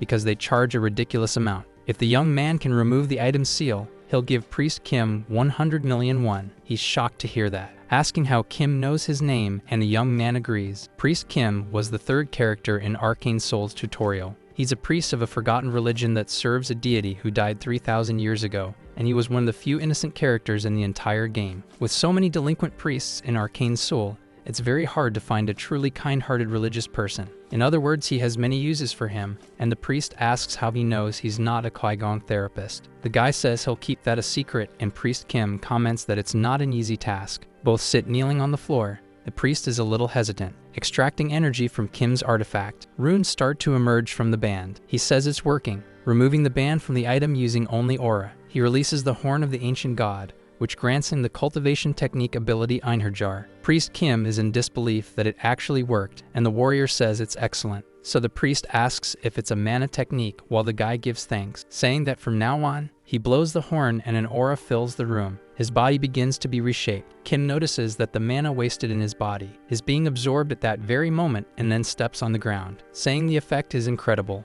and it feels like the silence of the deep sea in Northern Europe has entered his body. After about 2 weeks, he'll be able to absorb all that mana and reach Superhuman level 3. The priest claps, saying it's the first time he's seen a warrior class superhuman using a cultivation technique. Kim explains it's not common and he's certain about it, so his friend tells him to lie down on the bed since he must be exhausted. The warrior says there's so much information in his brain and he's tired now, so he'll be in his care for a while. So the priest jokes that since he paid a lot, he can rest as much as he wants. Kim reflects that he's a kind person, just like he was in the game, and it's good to find such a reliable priest because that'll be useful in the long run. The guy suddenly wakes up in bed, wondering what that noise was. The priest was pouring gasoline onto the money bag, and Kim asks what he's doing. Then he sets the gas canister beside it, lighting a lighter and calling upon the forgotten god to accept his offering and finally be resurrected. He drops the lighter onto the suitcase. Kim wonders what the hell is happening now. He stops the priest by pushing the lighter away and wants to know what's wrong with him. The priest explains that he must burn money and offer it to his god, because God only accepts money, and that's the only way to gain divine power, and Kim says he thought at this point he still believed that. Thinking about how the god that Priest Kim worships has been lifeless for 3,000 years, and even in the game, the religion barely had any power left until he revived him. Still, he didn't think the priest wouldn't know how to serve his god the right way. So he says the method is wrong and that he doesn't need to burn money. He needs to burn gold and vaporize it. The priest asks about gold, saying that's something a heretic would say, but Kim figures he's probably never tried it before, and the guy confirms, saying his order established the method years ago. Kim says that's why his god still hasn't been revived, and burning gold is hard now, so he has an idea for another method, which intrigues the priest. He asks about this other method. The warrior explains that he has a method since he was helped with the mana technique, so he's going to help the priest too. The pot was boiling with a yellow liquid. The priest comments that they should stop there, that he probably shouldn't do this, but Kim tells him to just trust him and drink the gold because divine power will increase greatly, focusing and feeling like his god is responding, and since he insists so much, he lets him try. So the priest drinks the liquid, and feels something different in his body. His smooth hair starts getting spikier and spickier, shining on the floor as he kneels. Kim asks about it and the priest screams, because the effect was better than when he burned millions of one. The warrior says that his growth will accelerate even more once he starts using this method, and the priest wants to pay him for such valuable information. Remembering something else he had, and gives Kim a necklace, which he recognizes as a sacred artifact containing the healing trait. The warrior accepts it and says he can't turn it down, thinking it was more profitable than he imagined. And come to think of it, Priest Kim's order always gave excellent quests too. He asks if he minds praying to his god with him, because he wants to repay the priest's service as well, all thinking that now he belongs to him. 1 week after the events, the priest asks Kim to stop, saying it feels like his whole body is turning into gold, but Kim warns him he still has more to consume. He says he'll end up with mana poisoning if he increases that fast, but Kim questions if that would really happen to him. The warrior assures him it wouldn't and tells him to keep praying, while thinking there's no need to worry because all 4 tutorial characters have their own unique traits. If Warrior Kim has the pure body, then Priest Kim will never suffer from mana poisoning, allowing him to grow at an accelerated pace. He then says the priest is done. Mana starts to envelop him, illuminating the entire area. Kim covers his face, as the priest comments he can't believe he's reached level 3 now,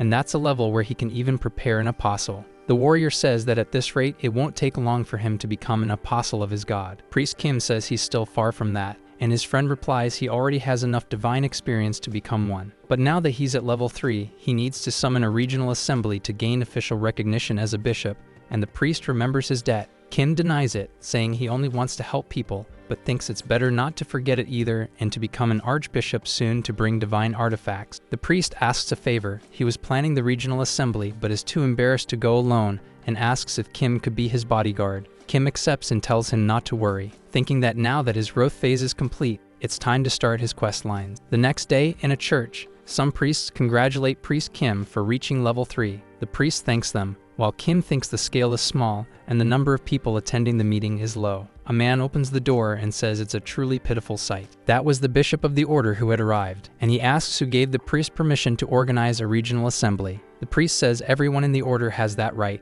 but the bishop explains it only applies to normal priests, not to apostates. The young man asks if he's being called an apostate, but the bishop says he gained levels in just 3 months. And that's impossible with ordinary methods. He must have sold out his brothers to receive stronger divine power. The priest tries to deny it, saying he found a great method to level up, but the bishop tells him to shut up because he won't listen to any more excuses and orders them to capture him immediately. Kim interrupts, asking if they're really afraid of a kid like him, and the soldiers ask who he is. The warrior introduces himself as the priest's bodyguard. Annoyed, the bishop yells that this is church business and they don't need outsiders interfering. Kim says he's the bodyguard, not an outsider, and that nothing the old man is saying makes any sense. The priest explains that the method used was simple and involved melted gold, but the bishop calls it profane and says it's an evil act. Then the young man tries to argue that it's not profane and that God allowed it. The bishop prepares a spell, calling him a heretic and saying he would purify him personally and offer him to God, and that he should repent for his sins in the eternity of the eternal flames, causing an explosion in the area he struck. The cultists are shocked by what just happened, but Kim complains that the bishop can't just attack without warning. That's blasphemy. The bishop asks why he blocked his magic, but Kim also asks if he's really sure about attacking an apostle candidate. Furious, the old man asks how a heretic could possibly become an apostle, and the priest says he's not sure what he meant by calling him a candidate. Kim tells him not to worry, to eat the gold and pray. The bishop yells at Kim to leave if he doesn't want to burn along with him, but the young man says that if Priest Kim proves to be an apostle, the bishop won't know what to do. A light fills the hall. The priest had already begun to pray, so the bishop questions if this was the ascension of an apostle. Kim thinks he's shocked, and that's why he didn't turn the priest into an apostle yesterday, since the old man's incompetent, and not only that, he's jealous of the priest, so he has to be eliminated now. The condition for Priest Kim to awaken the trait is to swallow a golden artwork from a different order. While the bishop was being accused of blasphemy, it wouldn't be difficult to turn the priest into an apostle. Priest Kim calls upon his lord, leaving everyone in the room in disbelief as Kim points his sword and says that since the apostle is present, it's time to teach the heretics a lesson. He asks the priest to ask God something.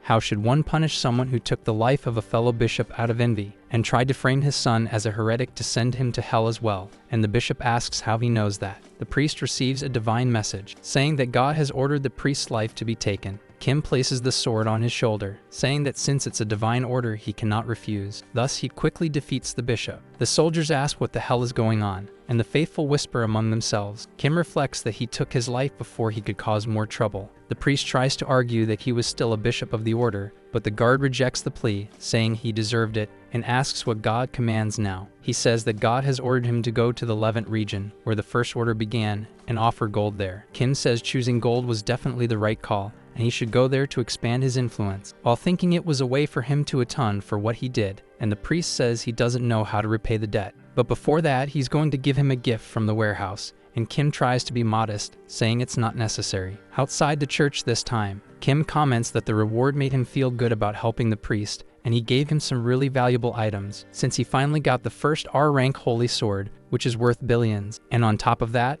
a divine statue that grants a sanctuary around his location. Sanctuary is a skill that turns an area into a safe zone according to the owner's will, and if an enemy invades, it either repels or suppresses them. In other words, he no longer has to worry about being ambushed during his training, and it was time to enjoy training a bit. In the Mana Spring bath, Kim was submerged in the water. He stands up completely thin and exhausted, complaining that maybe he trained too much and not even the Mana Spring was healing him as it used to. But even with that, he had plenty of time to practice his Einherjar cultivation technique and mountain-crushing swordsmanship, and he could feel that his mana and proficiency had improved. It was time to check the results of all that hard work. Choi asks if the Superhuman is okay, and Kim agrees, saying he felt like he needed to move a little anyway, and asks if there's any mission he can help with. Choi says they're in a complicated situation right now and asks if he remembers the first landfill. Kim replies that he does and can't forget, thinking that it was because of that he realized how scary Arcane Seoul could be. The director says an entire cleanup team went there and didn't return,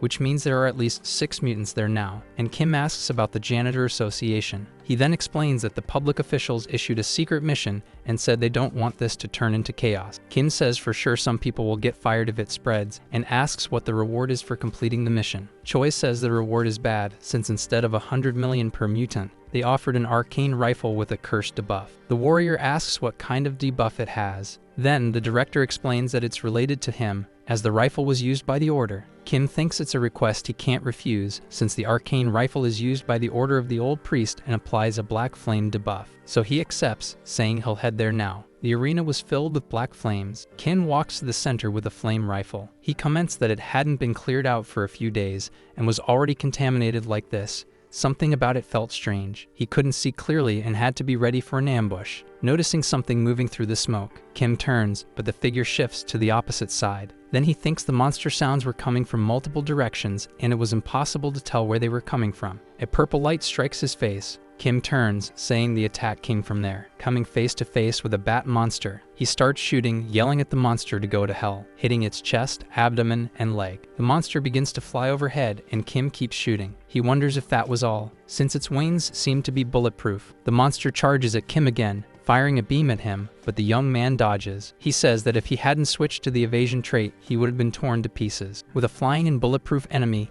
it would be a disadvantage for him if the fight dragged on. In that case, he lowers his weapon, aiming at the monster's head. He says he's going to end the fight with just one precise shot, pulling the trigger. The bullet hits the bat's head. It falls on top of Kim, spilling blood on his clothes. He gains the aim trait. Then he comments that he won, and not to mention he received a high-grade shooting trait. But a noise begins around him. He says the mutants were heading his way because of all the noise he made, but he can't fight them all at once. Then he smiles and says maybe he can. Kim hides stealthily behind a pillar. He thinks he'll wait for the enemies with his traits first, but some kind of slime was crawling toward the spot. An army of monsters made of gelatinous material. Kim smiles, saying the squishy ones have arrived, while pulling out a grenade, and as soon as they all gather in one place, he'll wipe them all out at once, causing a massive explosion in that area. Kim says he has plenty more where that came from. Firing a rocket launcher toward them, the blobs begin to break apart. Kim comments that he should use smart tactics like this more often, but then he notices something strange in front of him,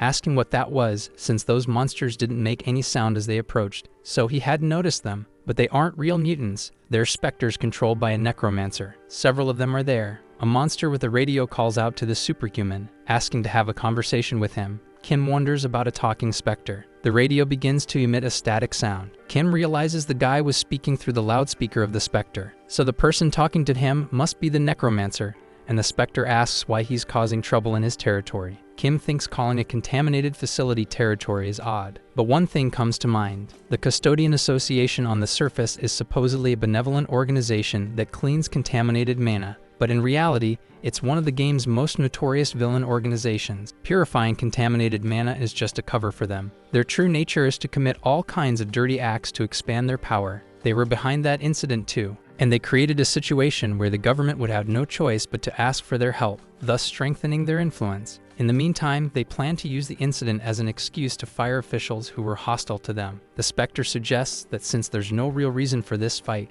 Kim should join the Custodian Association since he's talented. Kim comments on the idea of joining a terrorist organization made of mutant creatures, and the Spectre replies that he would be among the top ranks of the association. The young man tells him to go to hell, saying the name doesn't sit right with him, and it's lame. Laughing, the Spectre says Kim doesn't know his place, and if he doesn't want to join now, he can join once he becomes a corpse knight. Kim fires his flame rifle, causing an explosion in the area. The young man agrees with the Spectre on that point, but the radio glows red, making the Spectres appear again. Kim complains that firearms are useless against Spectres, and in that case, he draws his sword, saying the holy attribute works wonders against dark monsters. The Spectre asks about the holy sword, wondering if Kim isn't a frightener. Kim tells him to shut up, because he's going to find him and tear him apart. The warrior cuts down every Spectre in his way. Thanks to the attribute advantage, the fight wasn't too hard for him, but still, the monsters kept coming, and he'd have to change his strategy. With his trait specialized for resistance, and by adding the unique trait of his artifact, he has 9 active abilities, which should be more than enough. So he charges forward saying, "Here I go,"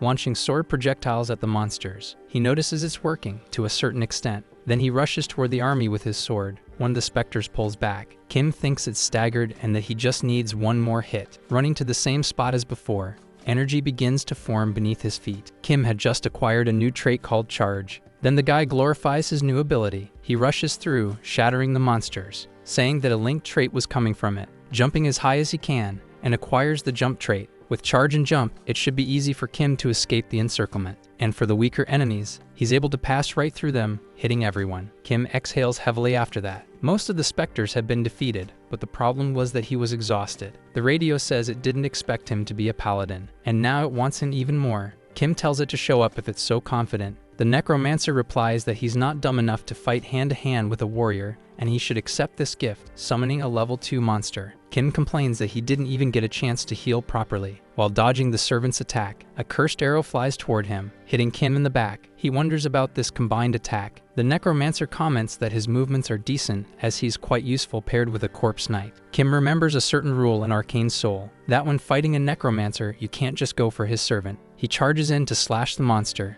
but it dodges under his leg. He asks where the Necromancer went, and sees a light coming from the top of the stadium, saying there he is, and now he can go straight for him, flying as high as he can, and calls the Necromancer a damned coward, because he was about to punch him down. The Necromancer jokes that he used a bit of his brain, while reflecting that he is a B-rank Necromancer named Serin. He's one of the directors of the Janitor Association and the final boss of the landfill dungeon. Serin says things won't go the way he wants, grabbing his arms with spectral hands. The hands begin to pull Kim. Serin yells that he'll never reach him, and now he should go to hell, launching several arrows at him. The Necromancer says he loved the sound of his scream and that Kim should know his place. Kim simply reflects that this is Serin's ultimate move, Black Fire, and the Necromancer declares it's his end. Kim breaks free from the hands and says that was exactly it. Serin asks if that's all he's got, because it's such a lovely final effort. But the warrior replies that he never needed to be right in front of him to begin with, because if he prepares for the move, something funny happens, changing his traits to 6 attack traits. Serin activates his skill and tells him to stop spouting nonsense and just die already. Kim simply braces himself to take the hit. He thinks the moment has come,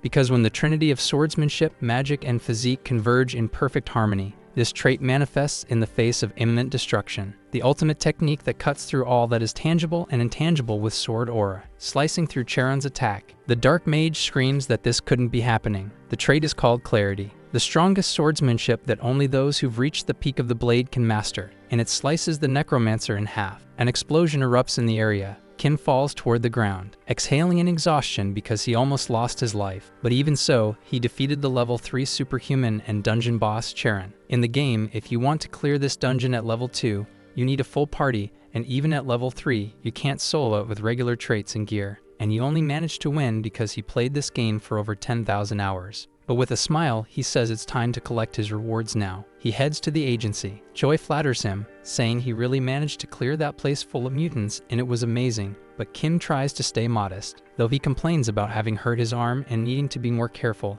and the director apologizes for it. The soldiers thank him for the hard work and can't believe he took down all those mutants, and Kim says he was just doing his job. When he entered the landfill, something totally different from the mission happened. He asks if they recognize the sound equipment and cameras there. The soldier asks if it wasn't the mana chip that creates specters, as it's something used by Serin from the Janitor Association. Kim confirms it because this incident wasn't an accident, it was on purpose. Then the soldier slams the table, cursing the association, and the warrior comments that they clearly don't like them. The soldier says they always charge ridiculous fees, they've had hard times in the past in conflicts, but they never expected them to use innocent people. Kim thinks he has no idea because it all makes sense now with the ugly truth of the Janitor Association only beginning to surface after completing the landfill mission. The soldier salutes the young man and apologizes for putting him in danger because of the crate, but Kim accepts it since he needed to deal with those villains. Then the man hands over a briefcase, saying it contains the promised reward, and Kim asks why he's giving 2 cases. He explains that one is an arcane weapon and the other is a bonus for doing something so dangerous,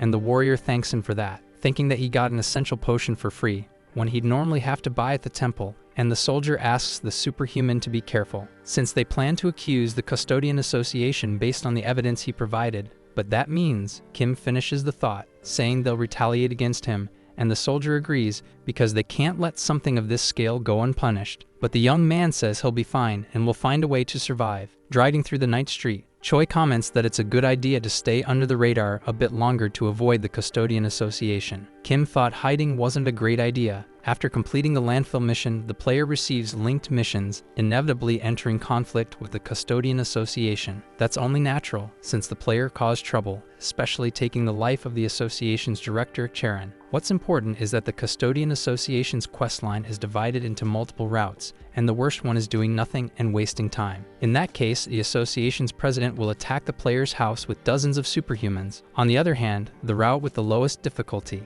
Kim asks if the director has heard of a place called Jeonnubong, and Choi confirms since it's in the restricted southern zone of Silim. It has a large-scale poppy farm, so going there would be risky, and says that place belongs to the Custodian Association, and Choi wonders what they have to do with poppies. Kim explains it's not about the poppies. They're conducting body modifications and abductions there. They're more than just a criminal organization. Choi shouts that they're insane, and the warrior confirms it. That's exactly why he wants to hit that place first. Terrified, the director swerves the car. Kim says he needs a lot of things, and here's the list of what he needs prepared. Choi reads it. Claymores and EMP bombs, stuff used in actual wars. Not only would it cost a lot of money to buy all that, but Kim says worrying about money is something only amateurs do, because those are items he obtained while taking down monsters at the landfill. Choi says that's enough to cover the cost, but assures him that not even he could fight the association alone. The president is a level 4 superhuman, and the executives are level 3. Kim says he's not fighting alone,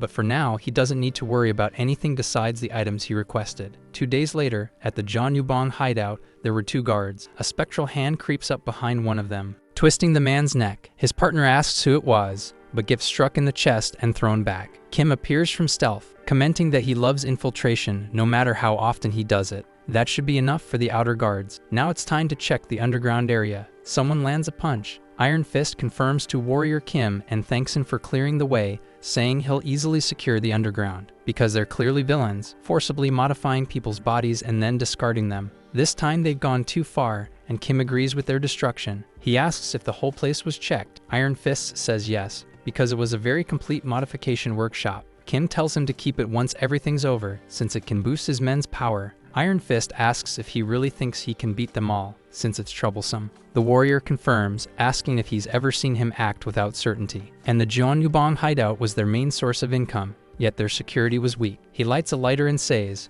this is the best place to start the fall of the association. The next morning, in a massive building, someone runs into the room, alerting the president with urgent news. The Jeonnubong hideout was attacked. The president asks how that happened. His subordinate explains that it was the same guy who killed Director Serin and invaded the Jeonnubong hideout. The president slams his glove on the table, asking how he dares to attack so brazenly, being part Diop, a level 4 superhuman. The subordinate says he also sent a picture. Seeing a photo of Kim mocking them, the president asks if he also burned down his farm. Then he smashes the phone screen and asks if his name is Warrior Kim because he's going to take his life and cut him into pieces. The soldiers go to check the Jeonnubong base. One of the men comments that he must be a lunatic for burning the entire farm, but orders them to capture the man and infiltrate quickly to end the situation, since he's going to show the president the power of the Department of External Affairs. They proceed through the wreckage path. The leader comments that he might try to shoot from a distance, so they should be careful, and his colleague agrees, saying he'll capture him as soon as he spots him. However, he notices a weapon in the window.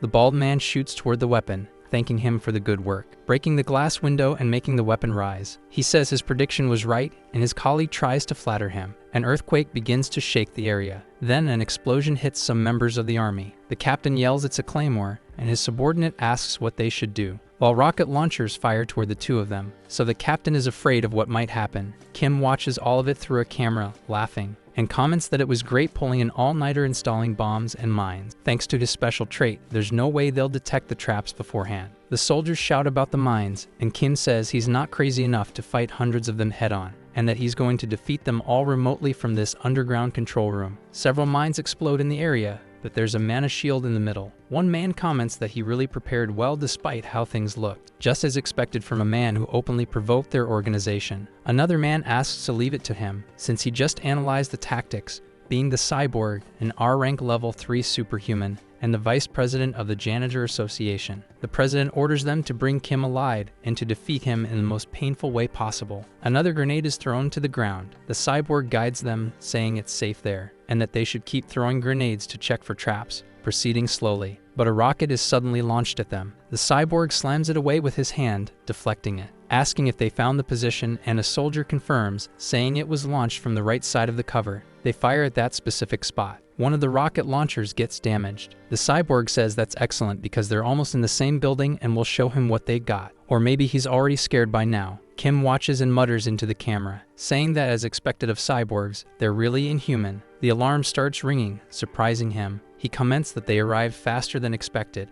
and the rookie assassin mission definitely lived up to its evil reputation. Hitting the doorknob, they burst into the room. Ebony and Viper, two level 3 superhumans, ask why he's hiding like a rat when he should be playing with them. But the room is already empty, and Viper says he knew they were coming. Kim had his invisibility activated, and says he already knew, because the Janitor Association's plan was to create a commotion in the front as if they were launching a war, while the executives attacked from behind. Of course, he knew all their tactics. Then he throws a flash grenade, telling the girls to take this, blinding both agents. They scream that it was a trap. Kim escapes from them, agreeing, and says he wants nothing to do with them. Viper yells that she'll take his life once she catches him. The warrior runs, thinking the assassins will catch up soon, and he has to move quickly. A shot hits the wall, and Kim thinks he has to defend himself first, crouching down. He creates a mana shield to block the assassins. They fire in his direction. Kim tells them to shoot all they want because he's going to block everything. But Ebony draws a revolver and tells him to block these bullets. One of the bullets pierces the shield. Kim suddenly looks to the side, as his shield shatters and he runs. The guy then falls to the ground. Ebony asks what he thinks, because the bullets are imbued with explosive magic. Kim curses the situation he's in. Viper tells him to take his dessert while throwing a dagger, which hits him in the abdomen. Kim winces in pain from the hit. Viper says that's nothing compared to the pain she's about to inflict, and Kim says yeah, right, saying they're just villains in bad latex outfits, making the girls furious. The girl rushes at him with a kick, saying she's going to fix his attitude. Thrown against the wall clock, Viper asks if it hurts, since it's a potent venom that affects the arteries, so it must be hard to endure. Grabbing the collar of the young man's shirt,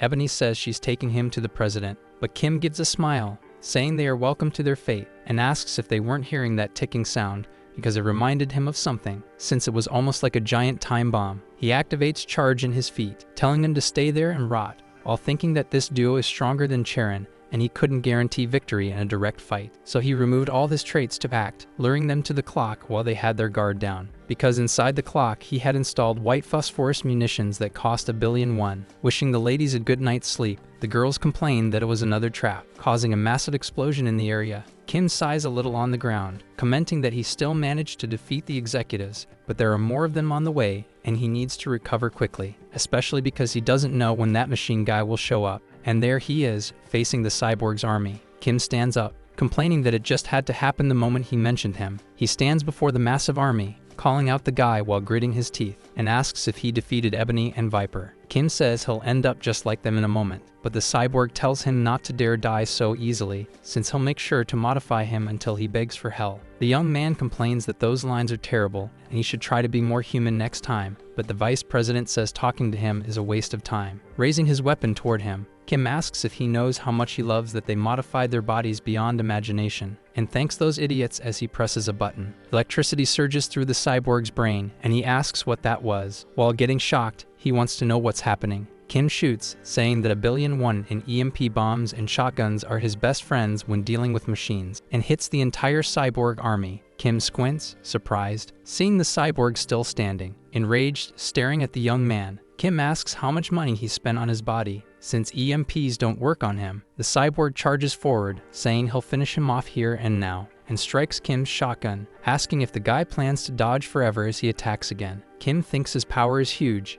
and he has to be faster than him, striking the cyborg's hand. He notes that everything is metal except the eyes, and it's bizarre while the cyborg says his sword is pathetic. Activating a thruster in his shin, he kicks, complaining that it doesn't even tickle him. Kim slams into a building wall, thinking his body is covered in mana and the blades don't work, while the cyborg steps on his chest. He asks what more he expected from his weak body. Kim calls his enemy a dirty RoboCop, while reflecting that it's a mechanical body powered by mana. The cyborg prepares his blade and warns he'll separate both his arms and replace them with umbrellas, and asks what that cute little pistol is, while Kim says he's got an idea as he stares at the robot's disgusting body. His enemy asks if he hasn't realized that mere bullets don't hurt him. Kim says it won't be a mere bullet, and activates the black flame as the bullet is fired. It hits the cyborg's thigh, who asks what that is. While flames engulf him, Kim says his mechanical body runs on mana, and black flames burn mana. In other words, once black flames get inside his body, they won't stop,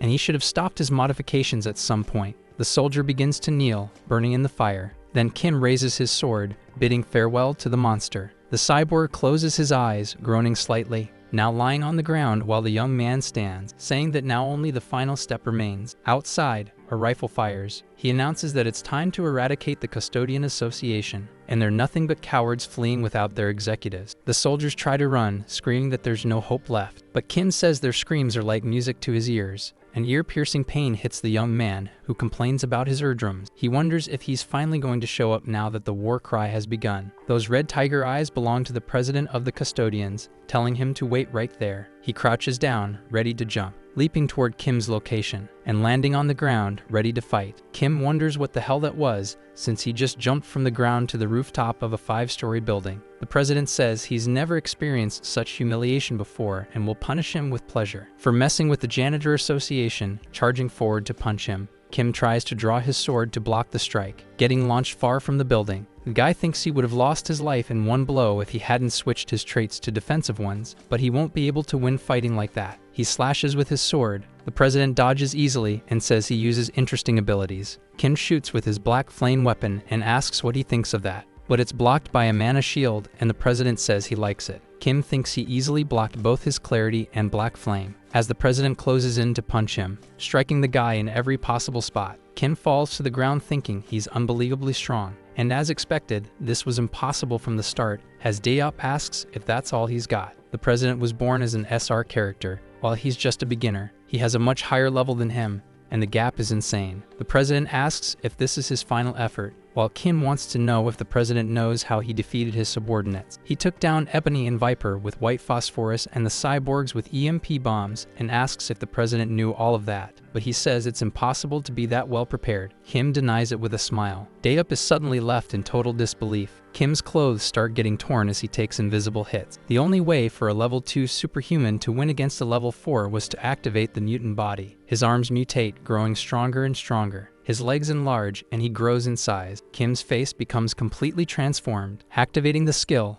Mutant Warrior Kim, Dayup asks how he could choose to become a mutant. Kim, with a demonic face, opens his eye, thinking he might lose his mind at any moment. But he prepared for situations like this with the Berserker glasses, granting the trait Frenzy to its user for a limited time. This was the item that let him gain the exact trait he needed right now. Crushing the glasses in his hand, and Frenzy is obtained, clearing his mind of all distractions, focusing only on battle, unleashing power beyond limits. Kim thinks that now he can relax his mind, because only bloodshed, violence, and combat are filling his brain. The demon rushes toward the president, smashing into his robotic arm. Dayup comments that he doesn't know what ability he just used, but one thing's certain, this just got more interesting, and he wants to start enjoying this, so the two are going to have fun. Kim says this is exactly what he wanted. They exchange blows. Dayup says it won't be enough, and Kim agrees. The same goes for him. Trading multiple hits between them, Kim lands a strike to the man's side, and the president retreats slightly. The warrior gains 2 traits, super strength and iron armor, and the thrill of the fight overtakes his consciousness. He could do this all day, and Dayup acknowledges it, saying it's been a while since he had a fight like this, but he's already analyzed him,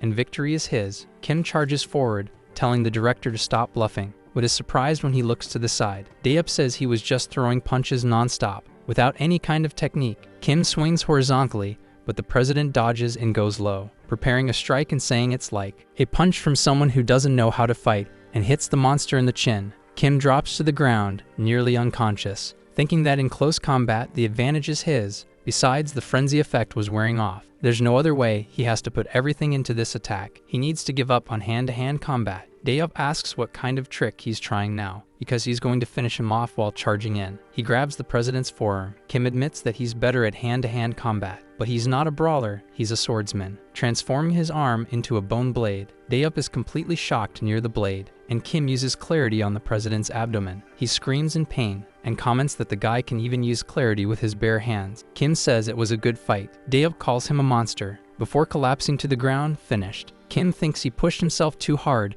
and his body was giving out, suffering from a status debuff due to the changes in his body. His eye develops a red dot, and starts moving sideways. Kim screams in pain as he suffers, but a yellow aura begins to surround him. His face starts to look human again. Kim had reached Superhuman level 3, and says thank God he leveled up just in time, because he was ridiculously lucky, falling to the ground with his hand still shaped like a blade. Kim was unconscious at that moment. He returns to his mana source, resting under the healing waters. Kim suddenly regains consciousness, asking if he was home, while Choi calls out to the Superhuman, and hugs him, asking if he's okay, while Kim questions what happened. The director thought he had kicked the bucket, since he was lying on the ground with all those Custodian Association guys, and Kim says he brought him home. Choi noticed he was breathing and placed him in the mana source, but he had been unconscious for an entire week. Kim says he's mostly healed. The director says he's amazing for wiping out the Custodians alone, and that the office has been getting calls full of requests. Kim agrees that he's something special. Choi keeps praising him,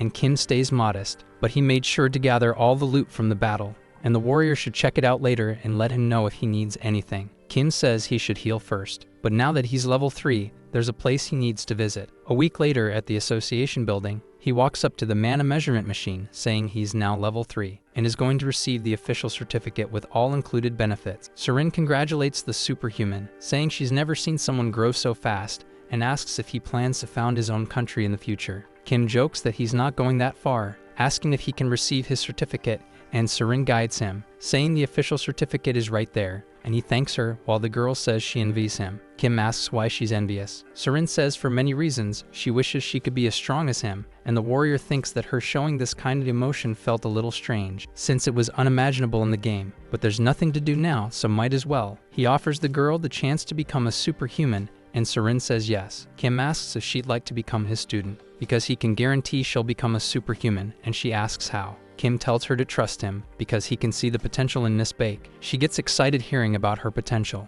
Kim confirms it and thinks he can see her potential to become an SSR, and asks what she thinks. Serin stays silent for a few seconds, but agrees because she thinks she can trust him. Kim says it's a wise decision and reflects that it's time to train an SSR rank warrior, and she doesn't need to pay tuition. She can pay him back once she becomes a superhuman. Serin says that's nice and all, but it's good to know she failed to awaken even after taking dedicated classes, and it won't be easy. Kim tells her to just trust him and not worry, thinking that he knows everything about her awakening. Sky-crushing star, it's a trait that gives form to an incarnation of killing intent that stains the world in blood. That's Serin's power, granting plus 1000% combat experience. However, while it greatly boosts her experience points through battle, it also comes with side effects. Her mind risks being consumed, turning her into a lunatic. Serin has a backstory that fits her unique ability. Kim says he'll need to prepare well, and Serin asks if that means he needs money. The young man says no, since all she'll need is mental strength, not money. A secretary interrupts the two,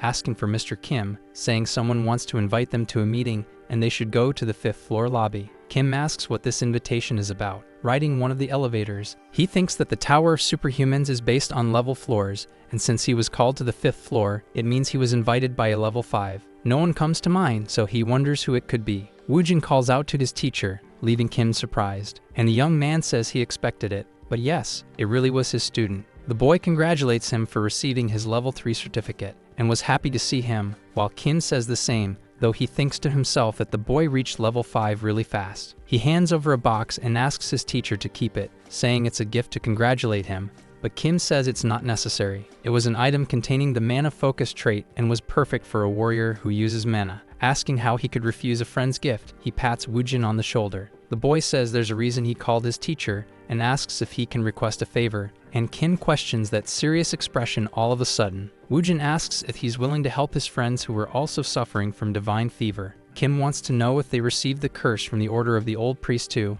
and Siu confirms, as his 4 friends have been enduring it since childhood. The warrior talks about the 4 people suffering from divine fever, and wonders if they were referring to those characters. If so, it was the perfect opportunity to make things easier. Kim agrees that he can't ignore those in need, and Woojin thanks him. The warrior asks if he can meet them before starting treatment, and Siu agrees, saying he'll arrange it with them now. So they head to the first security mansion. Woojin introduces his 4 friends. Kim thinks he was right, as they were the supporting characters who backed up the paladin Siu Woojin. They're children from high-class families who were once held hostage by the order of the old priest, 2 boys, and 2 girls also affected by divine fever. Kim says he's going to be clear here and asks if they were all baptized against their will. The group members confirm and ask if it's really possible to cure it. Kim warns that his method is painful, but if they endure it, they'll awaken just like Woojin, and he wants to know if they got what it takes. The 4 friends look at each other, saying they'll do whatever it takes to be rid of divine fever and beg for help. Kim smiles and says that in that case, they were going to begin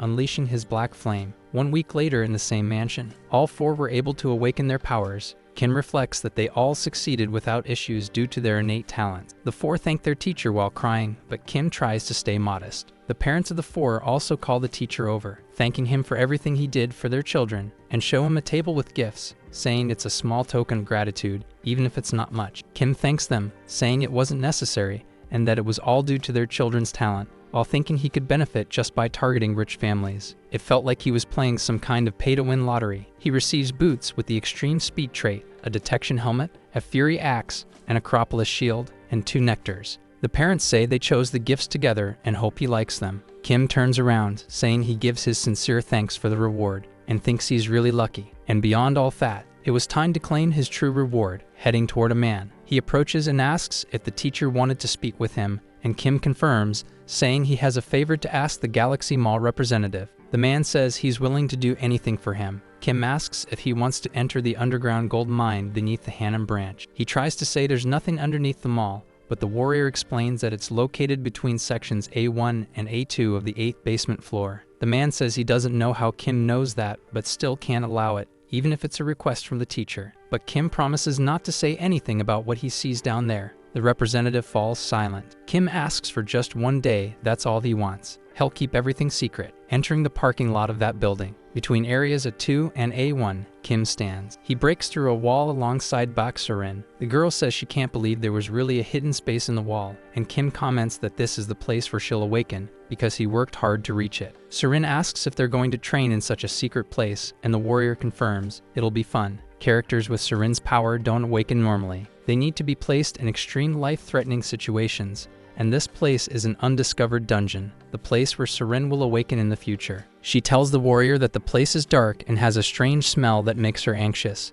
A skeleton charges towards Serin, but she dodges by throwing herself to the ground, begging the warrior sir to please help her. But then she notices a katana beside her. Kim says it's time to train, leaving the girl confused. The teacher wants her to defeat the zombie, and Serin questions what he's saying. Kim wants her to fight for her life, because that's the way she'll awaken. Serin asks what kind of madness that is as the zombie charges at her. She suddenly turns around, cutting off the zombie's head and yelling at it to stay away from her. Kim thinks that her clumsy slash had a lot of power, and that Baek Serin really has talent beyond his imagination. He praises her good work and strong start. but the girl yells that her friend is mean for making her fight without warning, and Kim says she did well. The girl cautiously agrees, while the boy reflects that it was expected from one of the top 3 warriors in the game. Even without awakening, she fought like a sky-crushing star trait character the moment she entered battle. Serin asks if she'll have to fight alone, and her teacher confirms she can relax, but he's not letting her leave. The girl complains that wasn't reassuring at all. Separating a zombie's head, Serin swings her sword.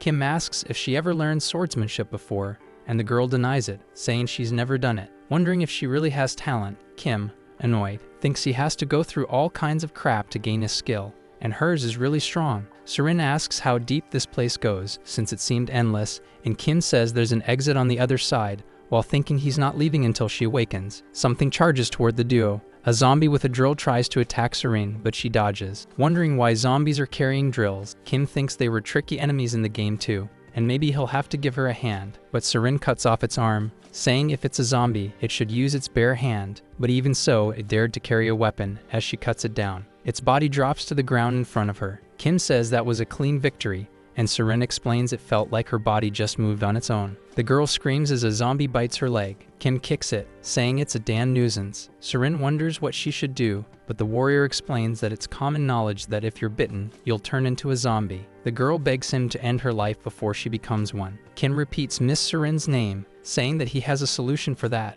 and thinks that this game already developed a cure for the virus. They sit close to each other by the wall. Serin says she was scared and thought she'd become one of those monsters, while Kim says this is a complicated world. The girl had been finding the zombies here strange, from their clothes to their equipment, and it looked like they were artificially created, and Kim agrees with her. The Galaxy Mall was built much faster than usual, considering its size, and that was only possible thanks to the huge number of workers, but having such a tight schedule caused many to get injured and lose their lives, yet the official death count was 0. The evil construction companies simply buried them there. Later, the mall's representative heard about it, but since it would severely damage their public image, he decided to hide this area along with the secret, and Kim thinks it was only possible because of how twisted this world is. Serin says she never imagined that, asking how he found out this secret, and Kim tries to dodge the question, thinking it's because the old priest's order released zombies in Seoul, and the dungeon that opened that day was in the restricted area of Galaxy Mall. He says he has a special ability, and Serin jokes that he has several. Kim reflects that this was the place where Serin awakened after being attacked by zombies, and he thought it would be the best place for her awakening. But there was still no sign yet.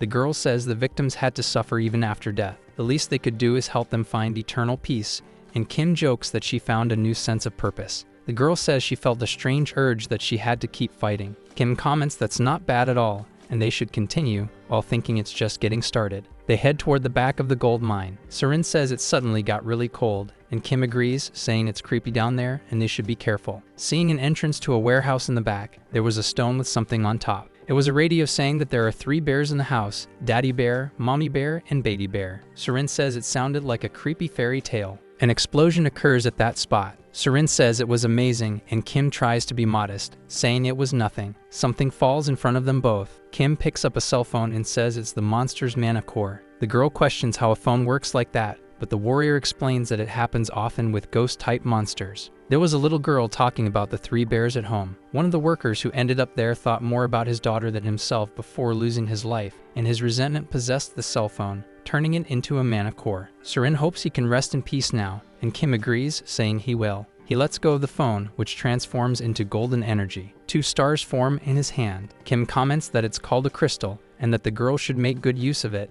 as she'll be able to get great equipment with it, thinking it's an amazing reward. But then an earthquake hits the mall. Serin asks what's happening now, and Kim explains that the area is going to collapse because they defeated the boss, and he asks if she's gotten used to the movement traits she just learned, which impresses the girl. Kim says it's time to run, and if she doesn't want to lose her life, she better run now. So they dash forward side by side. He says he's going as fast as he can, and that it'll be the end for her if she's too slow. Serin jokes that this is the fastest she can run. Kim thinks there's still a long way to the teleportation portal. She was about to push past her limits when a stone almost hits her. Her eyes turn red again, and Serin says it's fine. Since she awakened after going through so much, she can't lose her life here. Using the jump trait, Kim points out the teleportation portal ahead, thinking he can't help her now because he still needs to receive a trait, and the reason why she'll become one of the best units in the game is because of 3 powers. The Sky Crusher star allowed her to become stronger, and the Indomitable trait blocked the side effects of the star. And the last ability was, a stone hits the girl's shoulder. She falls to the ground on her knees, saying she won't give up no matter what, and she's going to survive no matter how. Charging forward with all her strength and acquiring the runaway train ability, she approaches as the ground cracks, running before the rocks can fall. Kim comments that he can't see her anymore, wondering if she failed, but Serin appears next to him and grabs her friend. She hugs him and asks him to go quickly. The warrior blushes completely, and so they enter the portal to get out of there. The falling rocks bury the area. Kim gains the narrow escape trait, granting him a second chance when he's close to death. He collapses on the ground with Serin in his arms. The civilians say they came from inside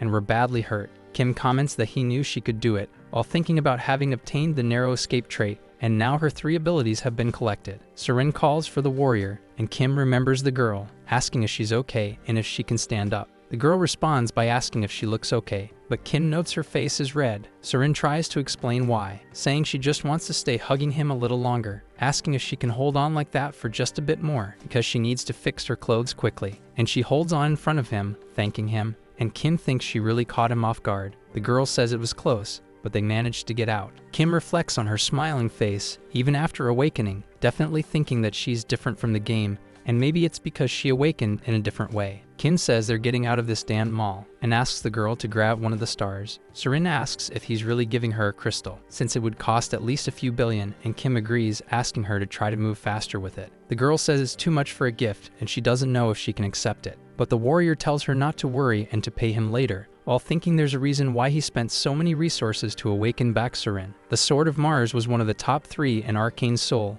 and it offered fast growth, but only Serin could use it, and it could only be learned through a memory chip. She thanks the warrior, and Kim tells her not to worry and just not to forget to pay later, while secretly thinking that he wants to learn her technique. Kim arrives at his house, thinking that all he wants is a little rest, but Woojin shows up, asking the Sir to go with him, while Kim wishes the world of Arcane Seoul would just leave him alone. Kim gets in the car and thanks Seo for coming all the way there, and the boy says he's happy to pay for his friends. The warrior agrees but thinks he'd rather not have come now. Woojin says they managed to arrange a meeting with the Master of Armors and was really excited, and Kim thinks he can't skip the event if it's the Armor Master. In this world, good items lead to good skills, and the Master Craftsman who can create high-level gear is extremely busy. Woojin says that those who get in contact this time will be able to forge level 7 armors, and the guy is surprised, getting excited and asking to go quickly. When they get near a mansion, there were several men standing in front of it. Kim asks if he's serious, and Woojin jokes about it being a perfect house for a perfect craftsman. The warrior asks what ideology this craftsman is devoted to,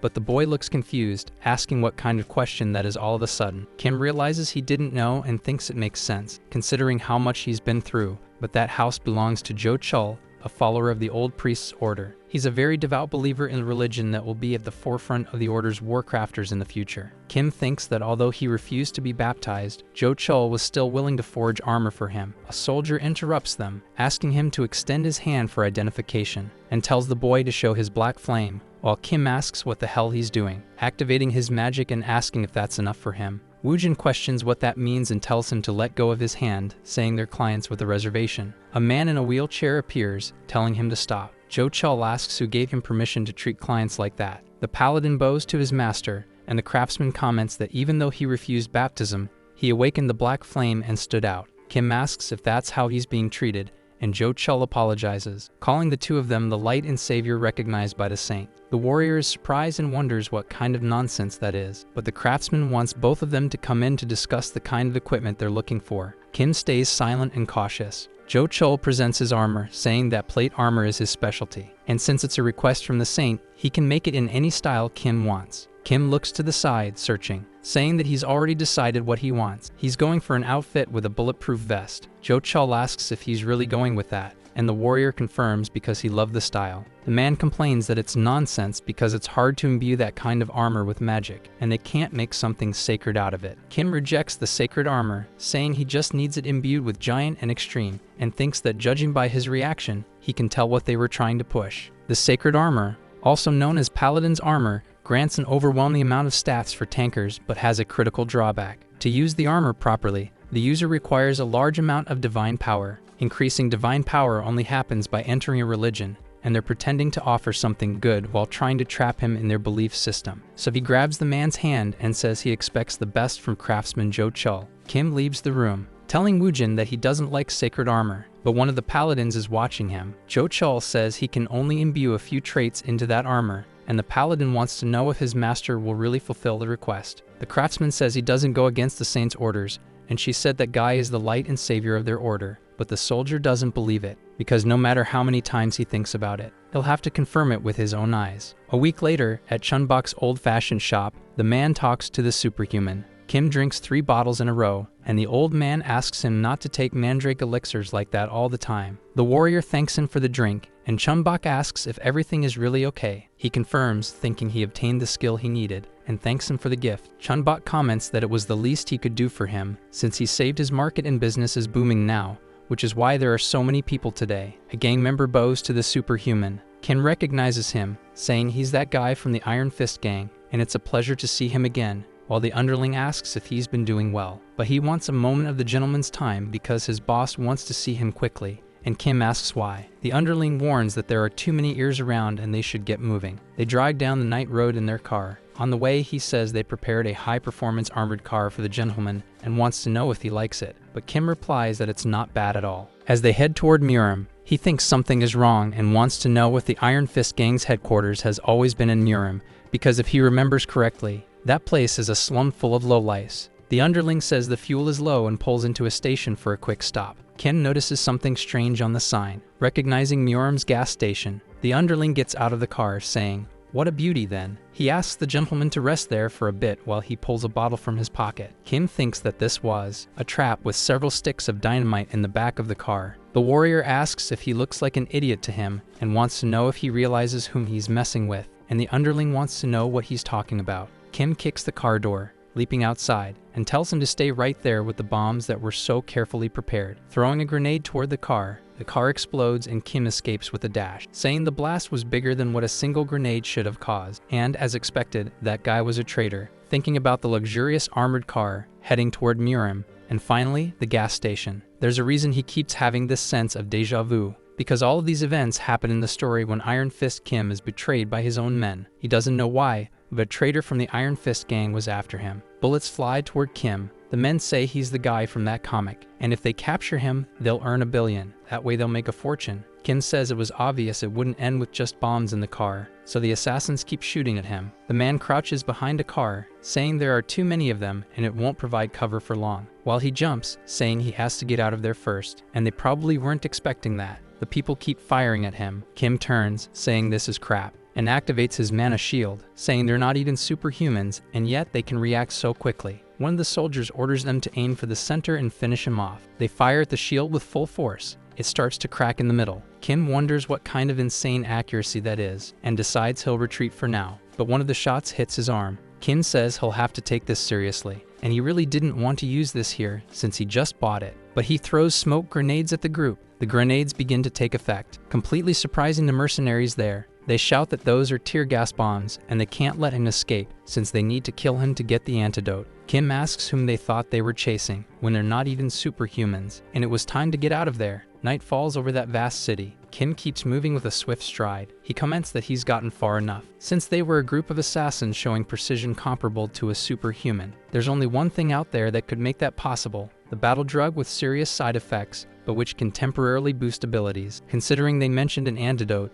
he's sure that must be the case, and the problem is that the only person who can mobilize that many assassins is the human hunter, the only one who comes to his mind. Master of cowardly battles, active in Murim. His methods would be: first, use someone's betrayal to plant a bomb; second, launch an attack by assassins under the influence of battle drugs; and third, the specialized long-distance shot. A light flashes from the building next door. A bullet streaks toward Kim. The man dodges by tilting his head, and he says that if he had been a little slower, he would definitely have lost his life. But the risk of that gamble was worth it, because now he knows where the shooter was hiding. Kim watches a house burning, and he leaps toward it, furious, saying he's got him now. Kim sprints toward the blazing house, thinking that to defeat the cowardly human hunter who only shoots from afar, he has no choice but to chase him down. Running through the flames, his whole body is burning, but he has to endure so the hunter won't hit him, because the smoke is in the way. A bullet whistles past his side. Kim says that to fight a skilled sniper, he looks at a building with a light on top, saying that's where he is, because finding his position is the top priority. The human hunter curses after that,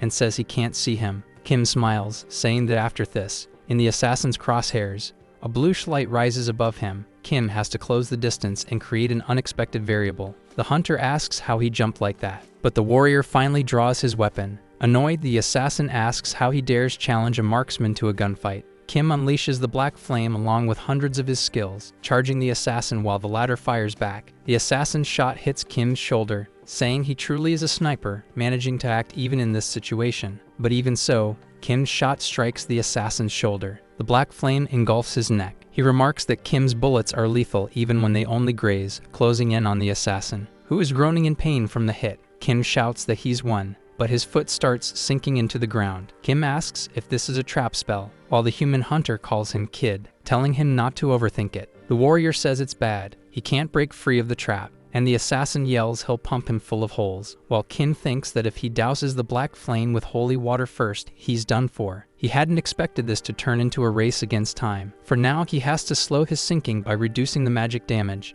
It's brute force, but he digs his hands into the ground beside him, because survival comes first. Using his mana to climb out, Kim employs his purification trait to erase as much of the trap spell's mana as possible. Noticing something a bit different there, because the hunter shed the black flame. He says he'll give Kim credit for resisting the trap, but the warrior took too long. Kim yells that he already snuffed out the black flame, while the hunter grabs for his gun and says victory is his, and if he kills Kim, he'll be set for life. He's about to finish him, but Kim has already vanished. The hunter is completely stunned, and is met with a punch to the face. Kim says that's the thrill of a comeback. Thank goodness he grabbed that ability at the last second, gaining the earth resistance trait, and it worked. He tells the hunter he's a sniper and shouldn't even think of attacking at this range, but must say who placed the contract. The hunter admits defeat and says he'll tell everything, but wants to light a cigar. Kim lets him go, telling him to talk. The hunter pulls out a lighter and lights the cigar. However, the warrior just watches, head bowed, asking if it tastes good. The hunter says he loves it because it tastes like sweet victory, then begins mutating. He lunges at Kim,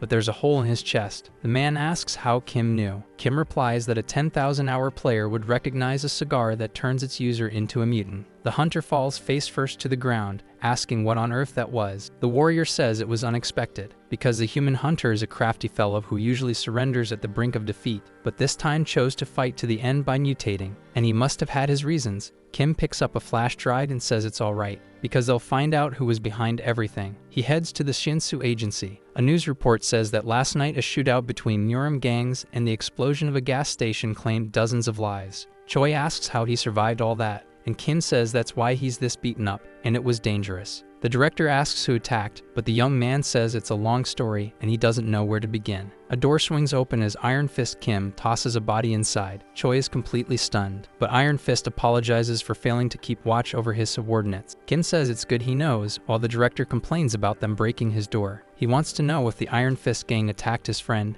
and Iron Fist Kim explains it was low-rank subordinates. Even so, after interrogating the culprit, he got some useful information. Kim asks whether the guy who targeted him was desperate for money or something. Iron Fist says the man lost everything on illegal bets and was drowning in loan shark debt. Whatever the reason, it was his fault, and he apologizes. Kim accepts that and says that even as a boss, keeping track of every gang member isn't easy, and thinks he doesn't know, because if it hadn't been for him, Iron Fist would have been the target of the betrayal. He decides he will take responsibility for all of it. Kim pulls out the flash drive and tells him to stop, because he already has all the evidence, and Choi asks if that's a flash drive. The warrior explains that the superhuman who tried to kill him had it, and wants to know if Choi can use a computer. With a grin, the director says he's certified for that. He starts typing quickly on his keyboard. He says the guy was a big shot, having killed at least 20 superhumans. Kim says the code name was Human Hunter, and they need to check the most recent contract. Choi opens the latest one and says it was received 3 days ago.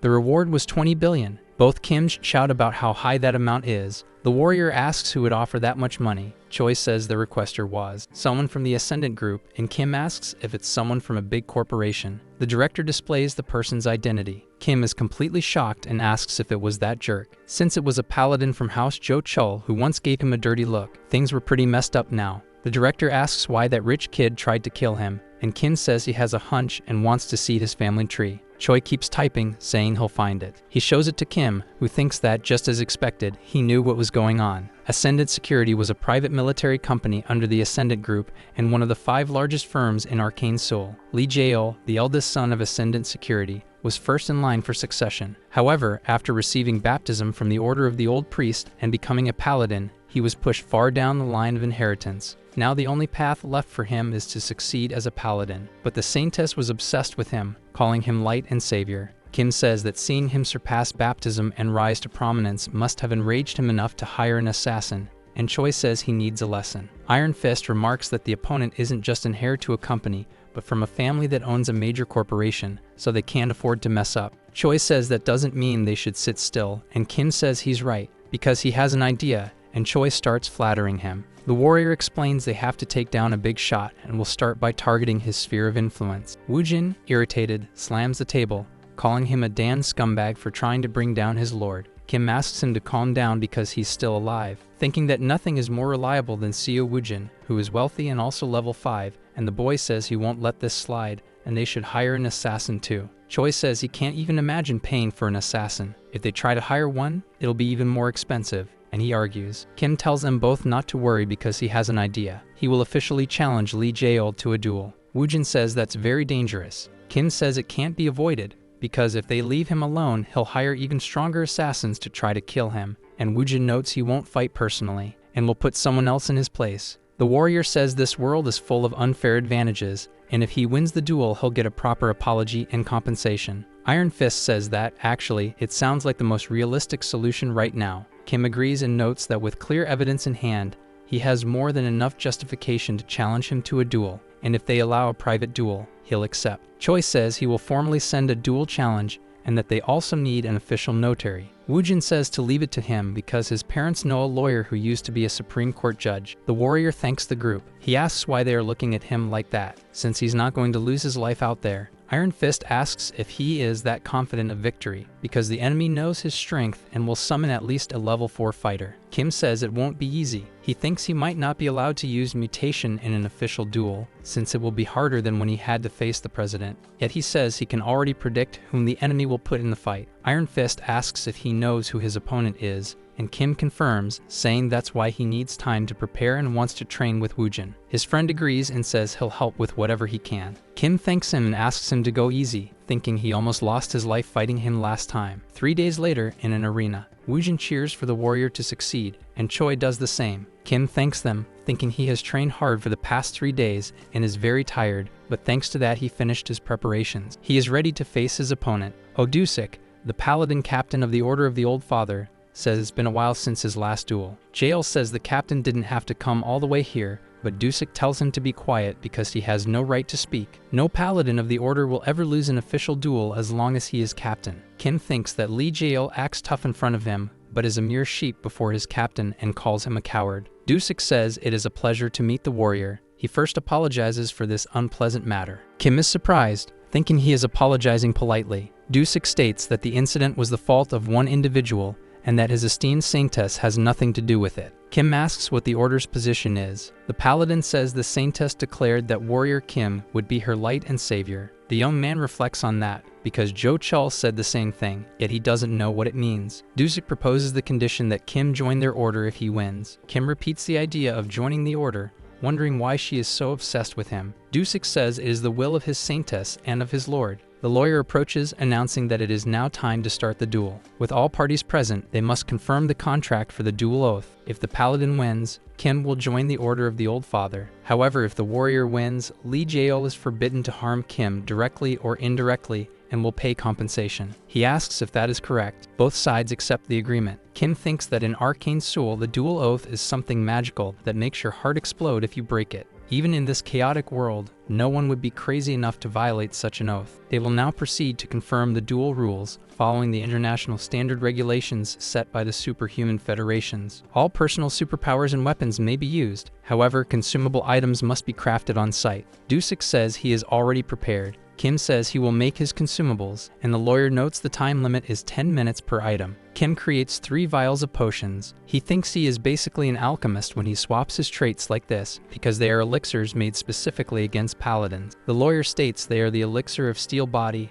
the flash elixir, and the magic dragon elixir, and Kim says he will consume them. Doping is essential for him when it comes to PvP. The lawyer announces that now the preparations are finished, they will begin the duel. A counter in the arena stands at 10. The opponents face each other. Dusek says it is an indescribable honor to have the chance for Kim to join their order and suggests he change his mind and come willingly. Kim tells him to drop it. The warrior draws his hammer and says there is no other way, but he tells him not to worry too much because he won't take his life since Kim still has to join the order. Kim thinks the mana is incredible and clearly on level above his own. No matter how well he prepared, he won't be able to defeat him without risking his life. The counter approaches 1, and finally the counter hits 0. Dusek charges with all his might to wound him. An immense explosion rocks the arena. Kim is unscathed even after Dusek has destroyed the arena, but he vanished in just a second. Yet Dusek dismisses that idea and realizes Kim simply activated his dash trait, shouting that warrior Kim would become a god, leaving the young man utterly stunned. The black flame blast startles the audience. Woojin says Dusek is strong too, and this could really end with one decisive blow.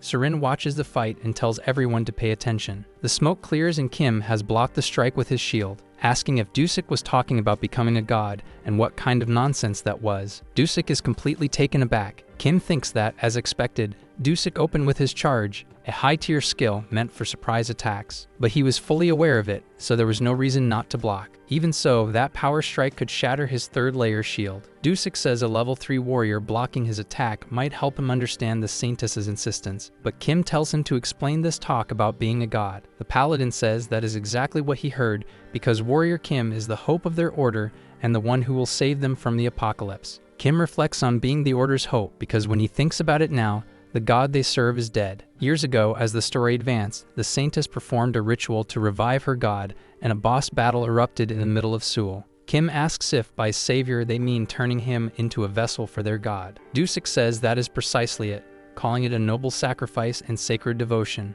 The warrior snaps that those crazy lunatics want to sacrifice him, and Dusek declares that his soul and body belong to the old father and his avatar, because Kim will lose the duel and join their order. Kim lunges, telling him to stop spouting crap, while the captain blocks with his shield, backing up a little, thinking that is quite some power. Kim reflects that it's because he shifted all his traits to an offensive warrior build. He charges again and slams into the man's shield, thinking he'll harry him with his other warrior skills. Dusek says the young man's swordplay is truly challenging. Kim agrees because now that Dusek is focused on defense, he's exposed, so Kim draws an axe while swapping abilities. Dusek tries to block with his hammer, but the axe pierces his armor. He says this is actually pretty fun. Kim reflects that it's working and his 3 days of preparation weren't in vain, because the reason he trained with Siu Hujin was not only to obtain the skills needed for this duel, but to learn how to switch abilities instinctively within half a second and fight superhumans above his level, using defensive skills when he must guard, retreating as his shield fractures.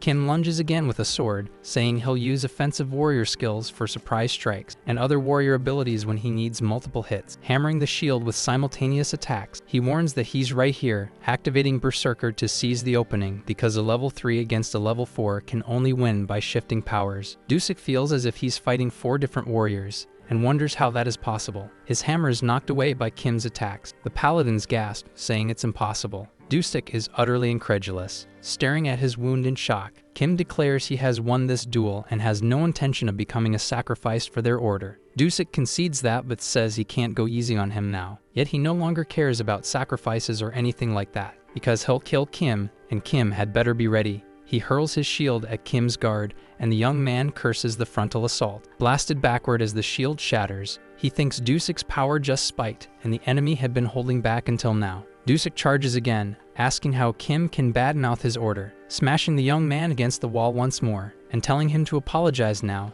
If he does, Dusek will accept his surrender. Kim refuses, getting back on his feet, because there's no way he can win unless he takes Dusek's life. He rushes the paladin with his sword, and they trade blows in a completely insane, unrestrained clash, the shield strike slamming into Kim's shoulder. Kim cracks a smile, swinging his sword and slashing across the abdomen. The paladin kicks him, still seething with rage. The blow hurls Kim against the wall. Dusick pants for breath and Kim writhes in pain. The paladin shouts that it is time to end this useless battle. He raises his shield and calls upon the Old Father. An immense tsunami materializes inside the arena. Kim says this is Dusick's ultimate skill, the tsunami of darkness, and now that he sees it with his own eyes, it is pure catastrophe. He will lose for certain if it hits him, and there is no way to dodge. To win, he must break through the colossal wave. Kim is afraid but has to trust the abilities he forged as warrior Kim. The mountain-cleaving swordsmanship he never skipped in training. The sword style he learned from Seo Woojin. The Einherjar cultivation technique he spent so much time perfecting. The mana heart that has lived within him for so long. And finally the dash he obtained in a moment of desperation.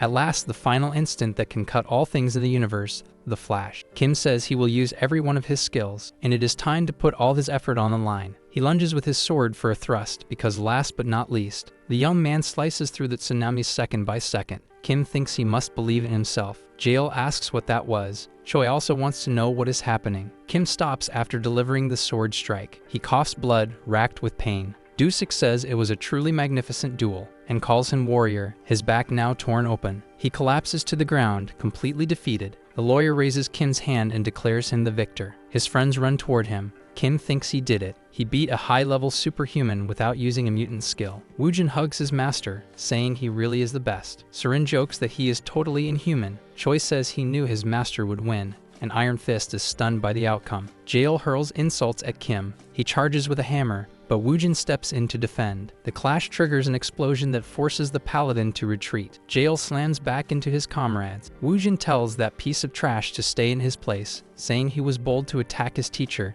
and asking if he really wants to lose his life. The lawyer steps in front of him and says that if he acts recklessly, his heart will explode. Jael kneels, saying that because of warrior Kim, his captain is now beneath the earth. The paladins shout that they need revenge, and the Order of the Old Father will not forget this. Kim masks what he means by claiming Kim killed Dusick, and Jael confirms because he saw it with his own eyes. The warrior tells him to stop talking nonsense, because the one who defeated Dusick was none other than Dusick himself, for even as an enemy, Dusick was an excellent example of a warrior. He did not want anyone's life lost in an open duel because of his enemy's botched assassination plan, born purely of an inferiority complex. And in honor of Dusick, he accepted the duel and kept his promise. Jael seethes with rage, calling for his captain. The paladins tell their lord they must withdraw. Kim thinks that even the Order of the Old Father will not give up on revenge, but he still felt it was fair. At the Shinsu Agency during the day, Choi remarks that he was right. He has officially hired the superhuman warrior Kim, who defeated the captain of the Old Father's order,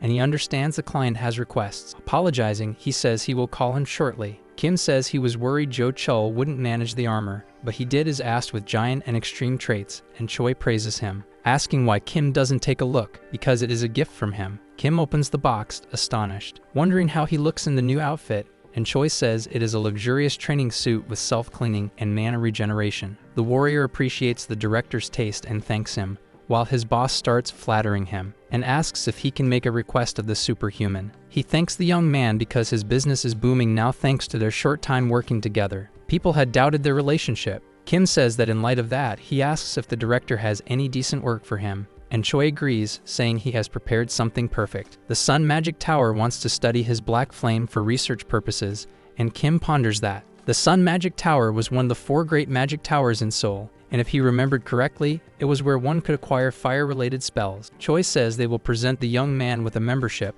and Kim says he will accept, thinking that the character at the Sun Magic Tower was exactly where he knew the rewards would come from. Heading to the location that had been indicated, Kim thinks it was a place where science and magic mingle, creating an amazing scene. A scientist asks whether he is the superhuman warrior Kim, saying his own name is Park Hyung-ju, and that he is a researcher, and wants to know if Kim is there for the study. Kim confirms the information, thinking the man looked older yet was still quite young, and Hyung-ju says he will not waste his time and they should go that way. Going first to a basic measurement test, Kim thinks the machine looks familiar while the mage asks him to step inside. Hyung-ju tells him to stand still there. As the door closes, the ultra-precision measurement test. Kim thinks this was the machine used to reveal everything about the character to the player, and it is about to expose all his skill secrets now. Kim taps on the glass, asking what the hell this is and telling them to stop the machine because he is not ready. The doctor tells him to stay put because it is a necessary process, and it was all in the contract, while Kim prepares to punch the glass, shattering it right in front of the doctor.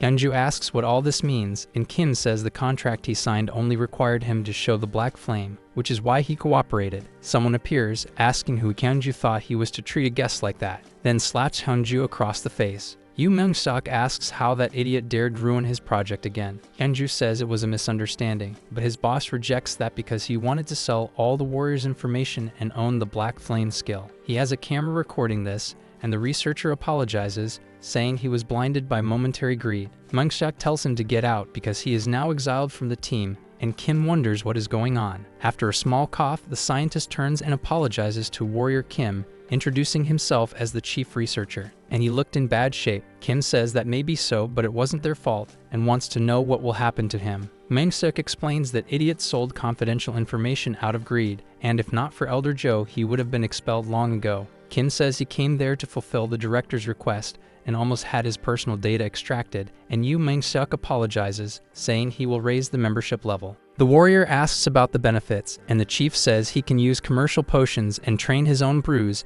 and Kim thinks the magic tower normally had potions only for mages, saying that doesn't sound bad, and the director decides they will rest a bit before the research. Before that, they will take a tour of the magic tower. Kim walks into a room filled with several yellowish orbs. He thinks he was almost tricked, just as expected from Arcane's soul, but everything worked out because there is a big chance to gain amazing abilities from the training. A speaker announces the beginner lightning magic training. The orbs suddenly emit incredible electricity, firing the blast at Warrior Kim, which hits the young man, who groans a little, thinking that it hurts in his bones. But if he can endure it with his traits just a little longer, it will be perfect. Acquiring the electricity resistance skill. Kim says that is good because he finally obtained the 6th and last elemental resistance, and he tells the system to shut down now because he is going to be fried alive at this point. Red lights flood the room and announce that the system has switched to manual mode and the electricity intensity has been boosted. Kim yells that he already finished the training and asks who is outside. Seeing that Kyungju is controlling the system, he says the warrior messed with the wrong person, then increases the electrical discharge to maximum voltage, which fires a massive blast at Kim. The warrior vehemently refuses to accept that, while Hanju watches, begging for Warrior Kim to lose his life. Our video ends here. If you enjoyed it, please like and subscribe to the channel. Until next time, bye bye.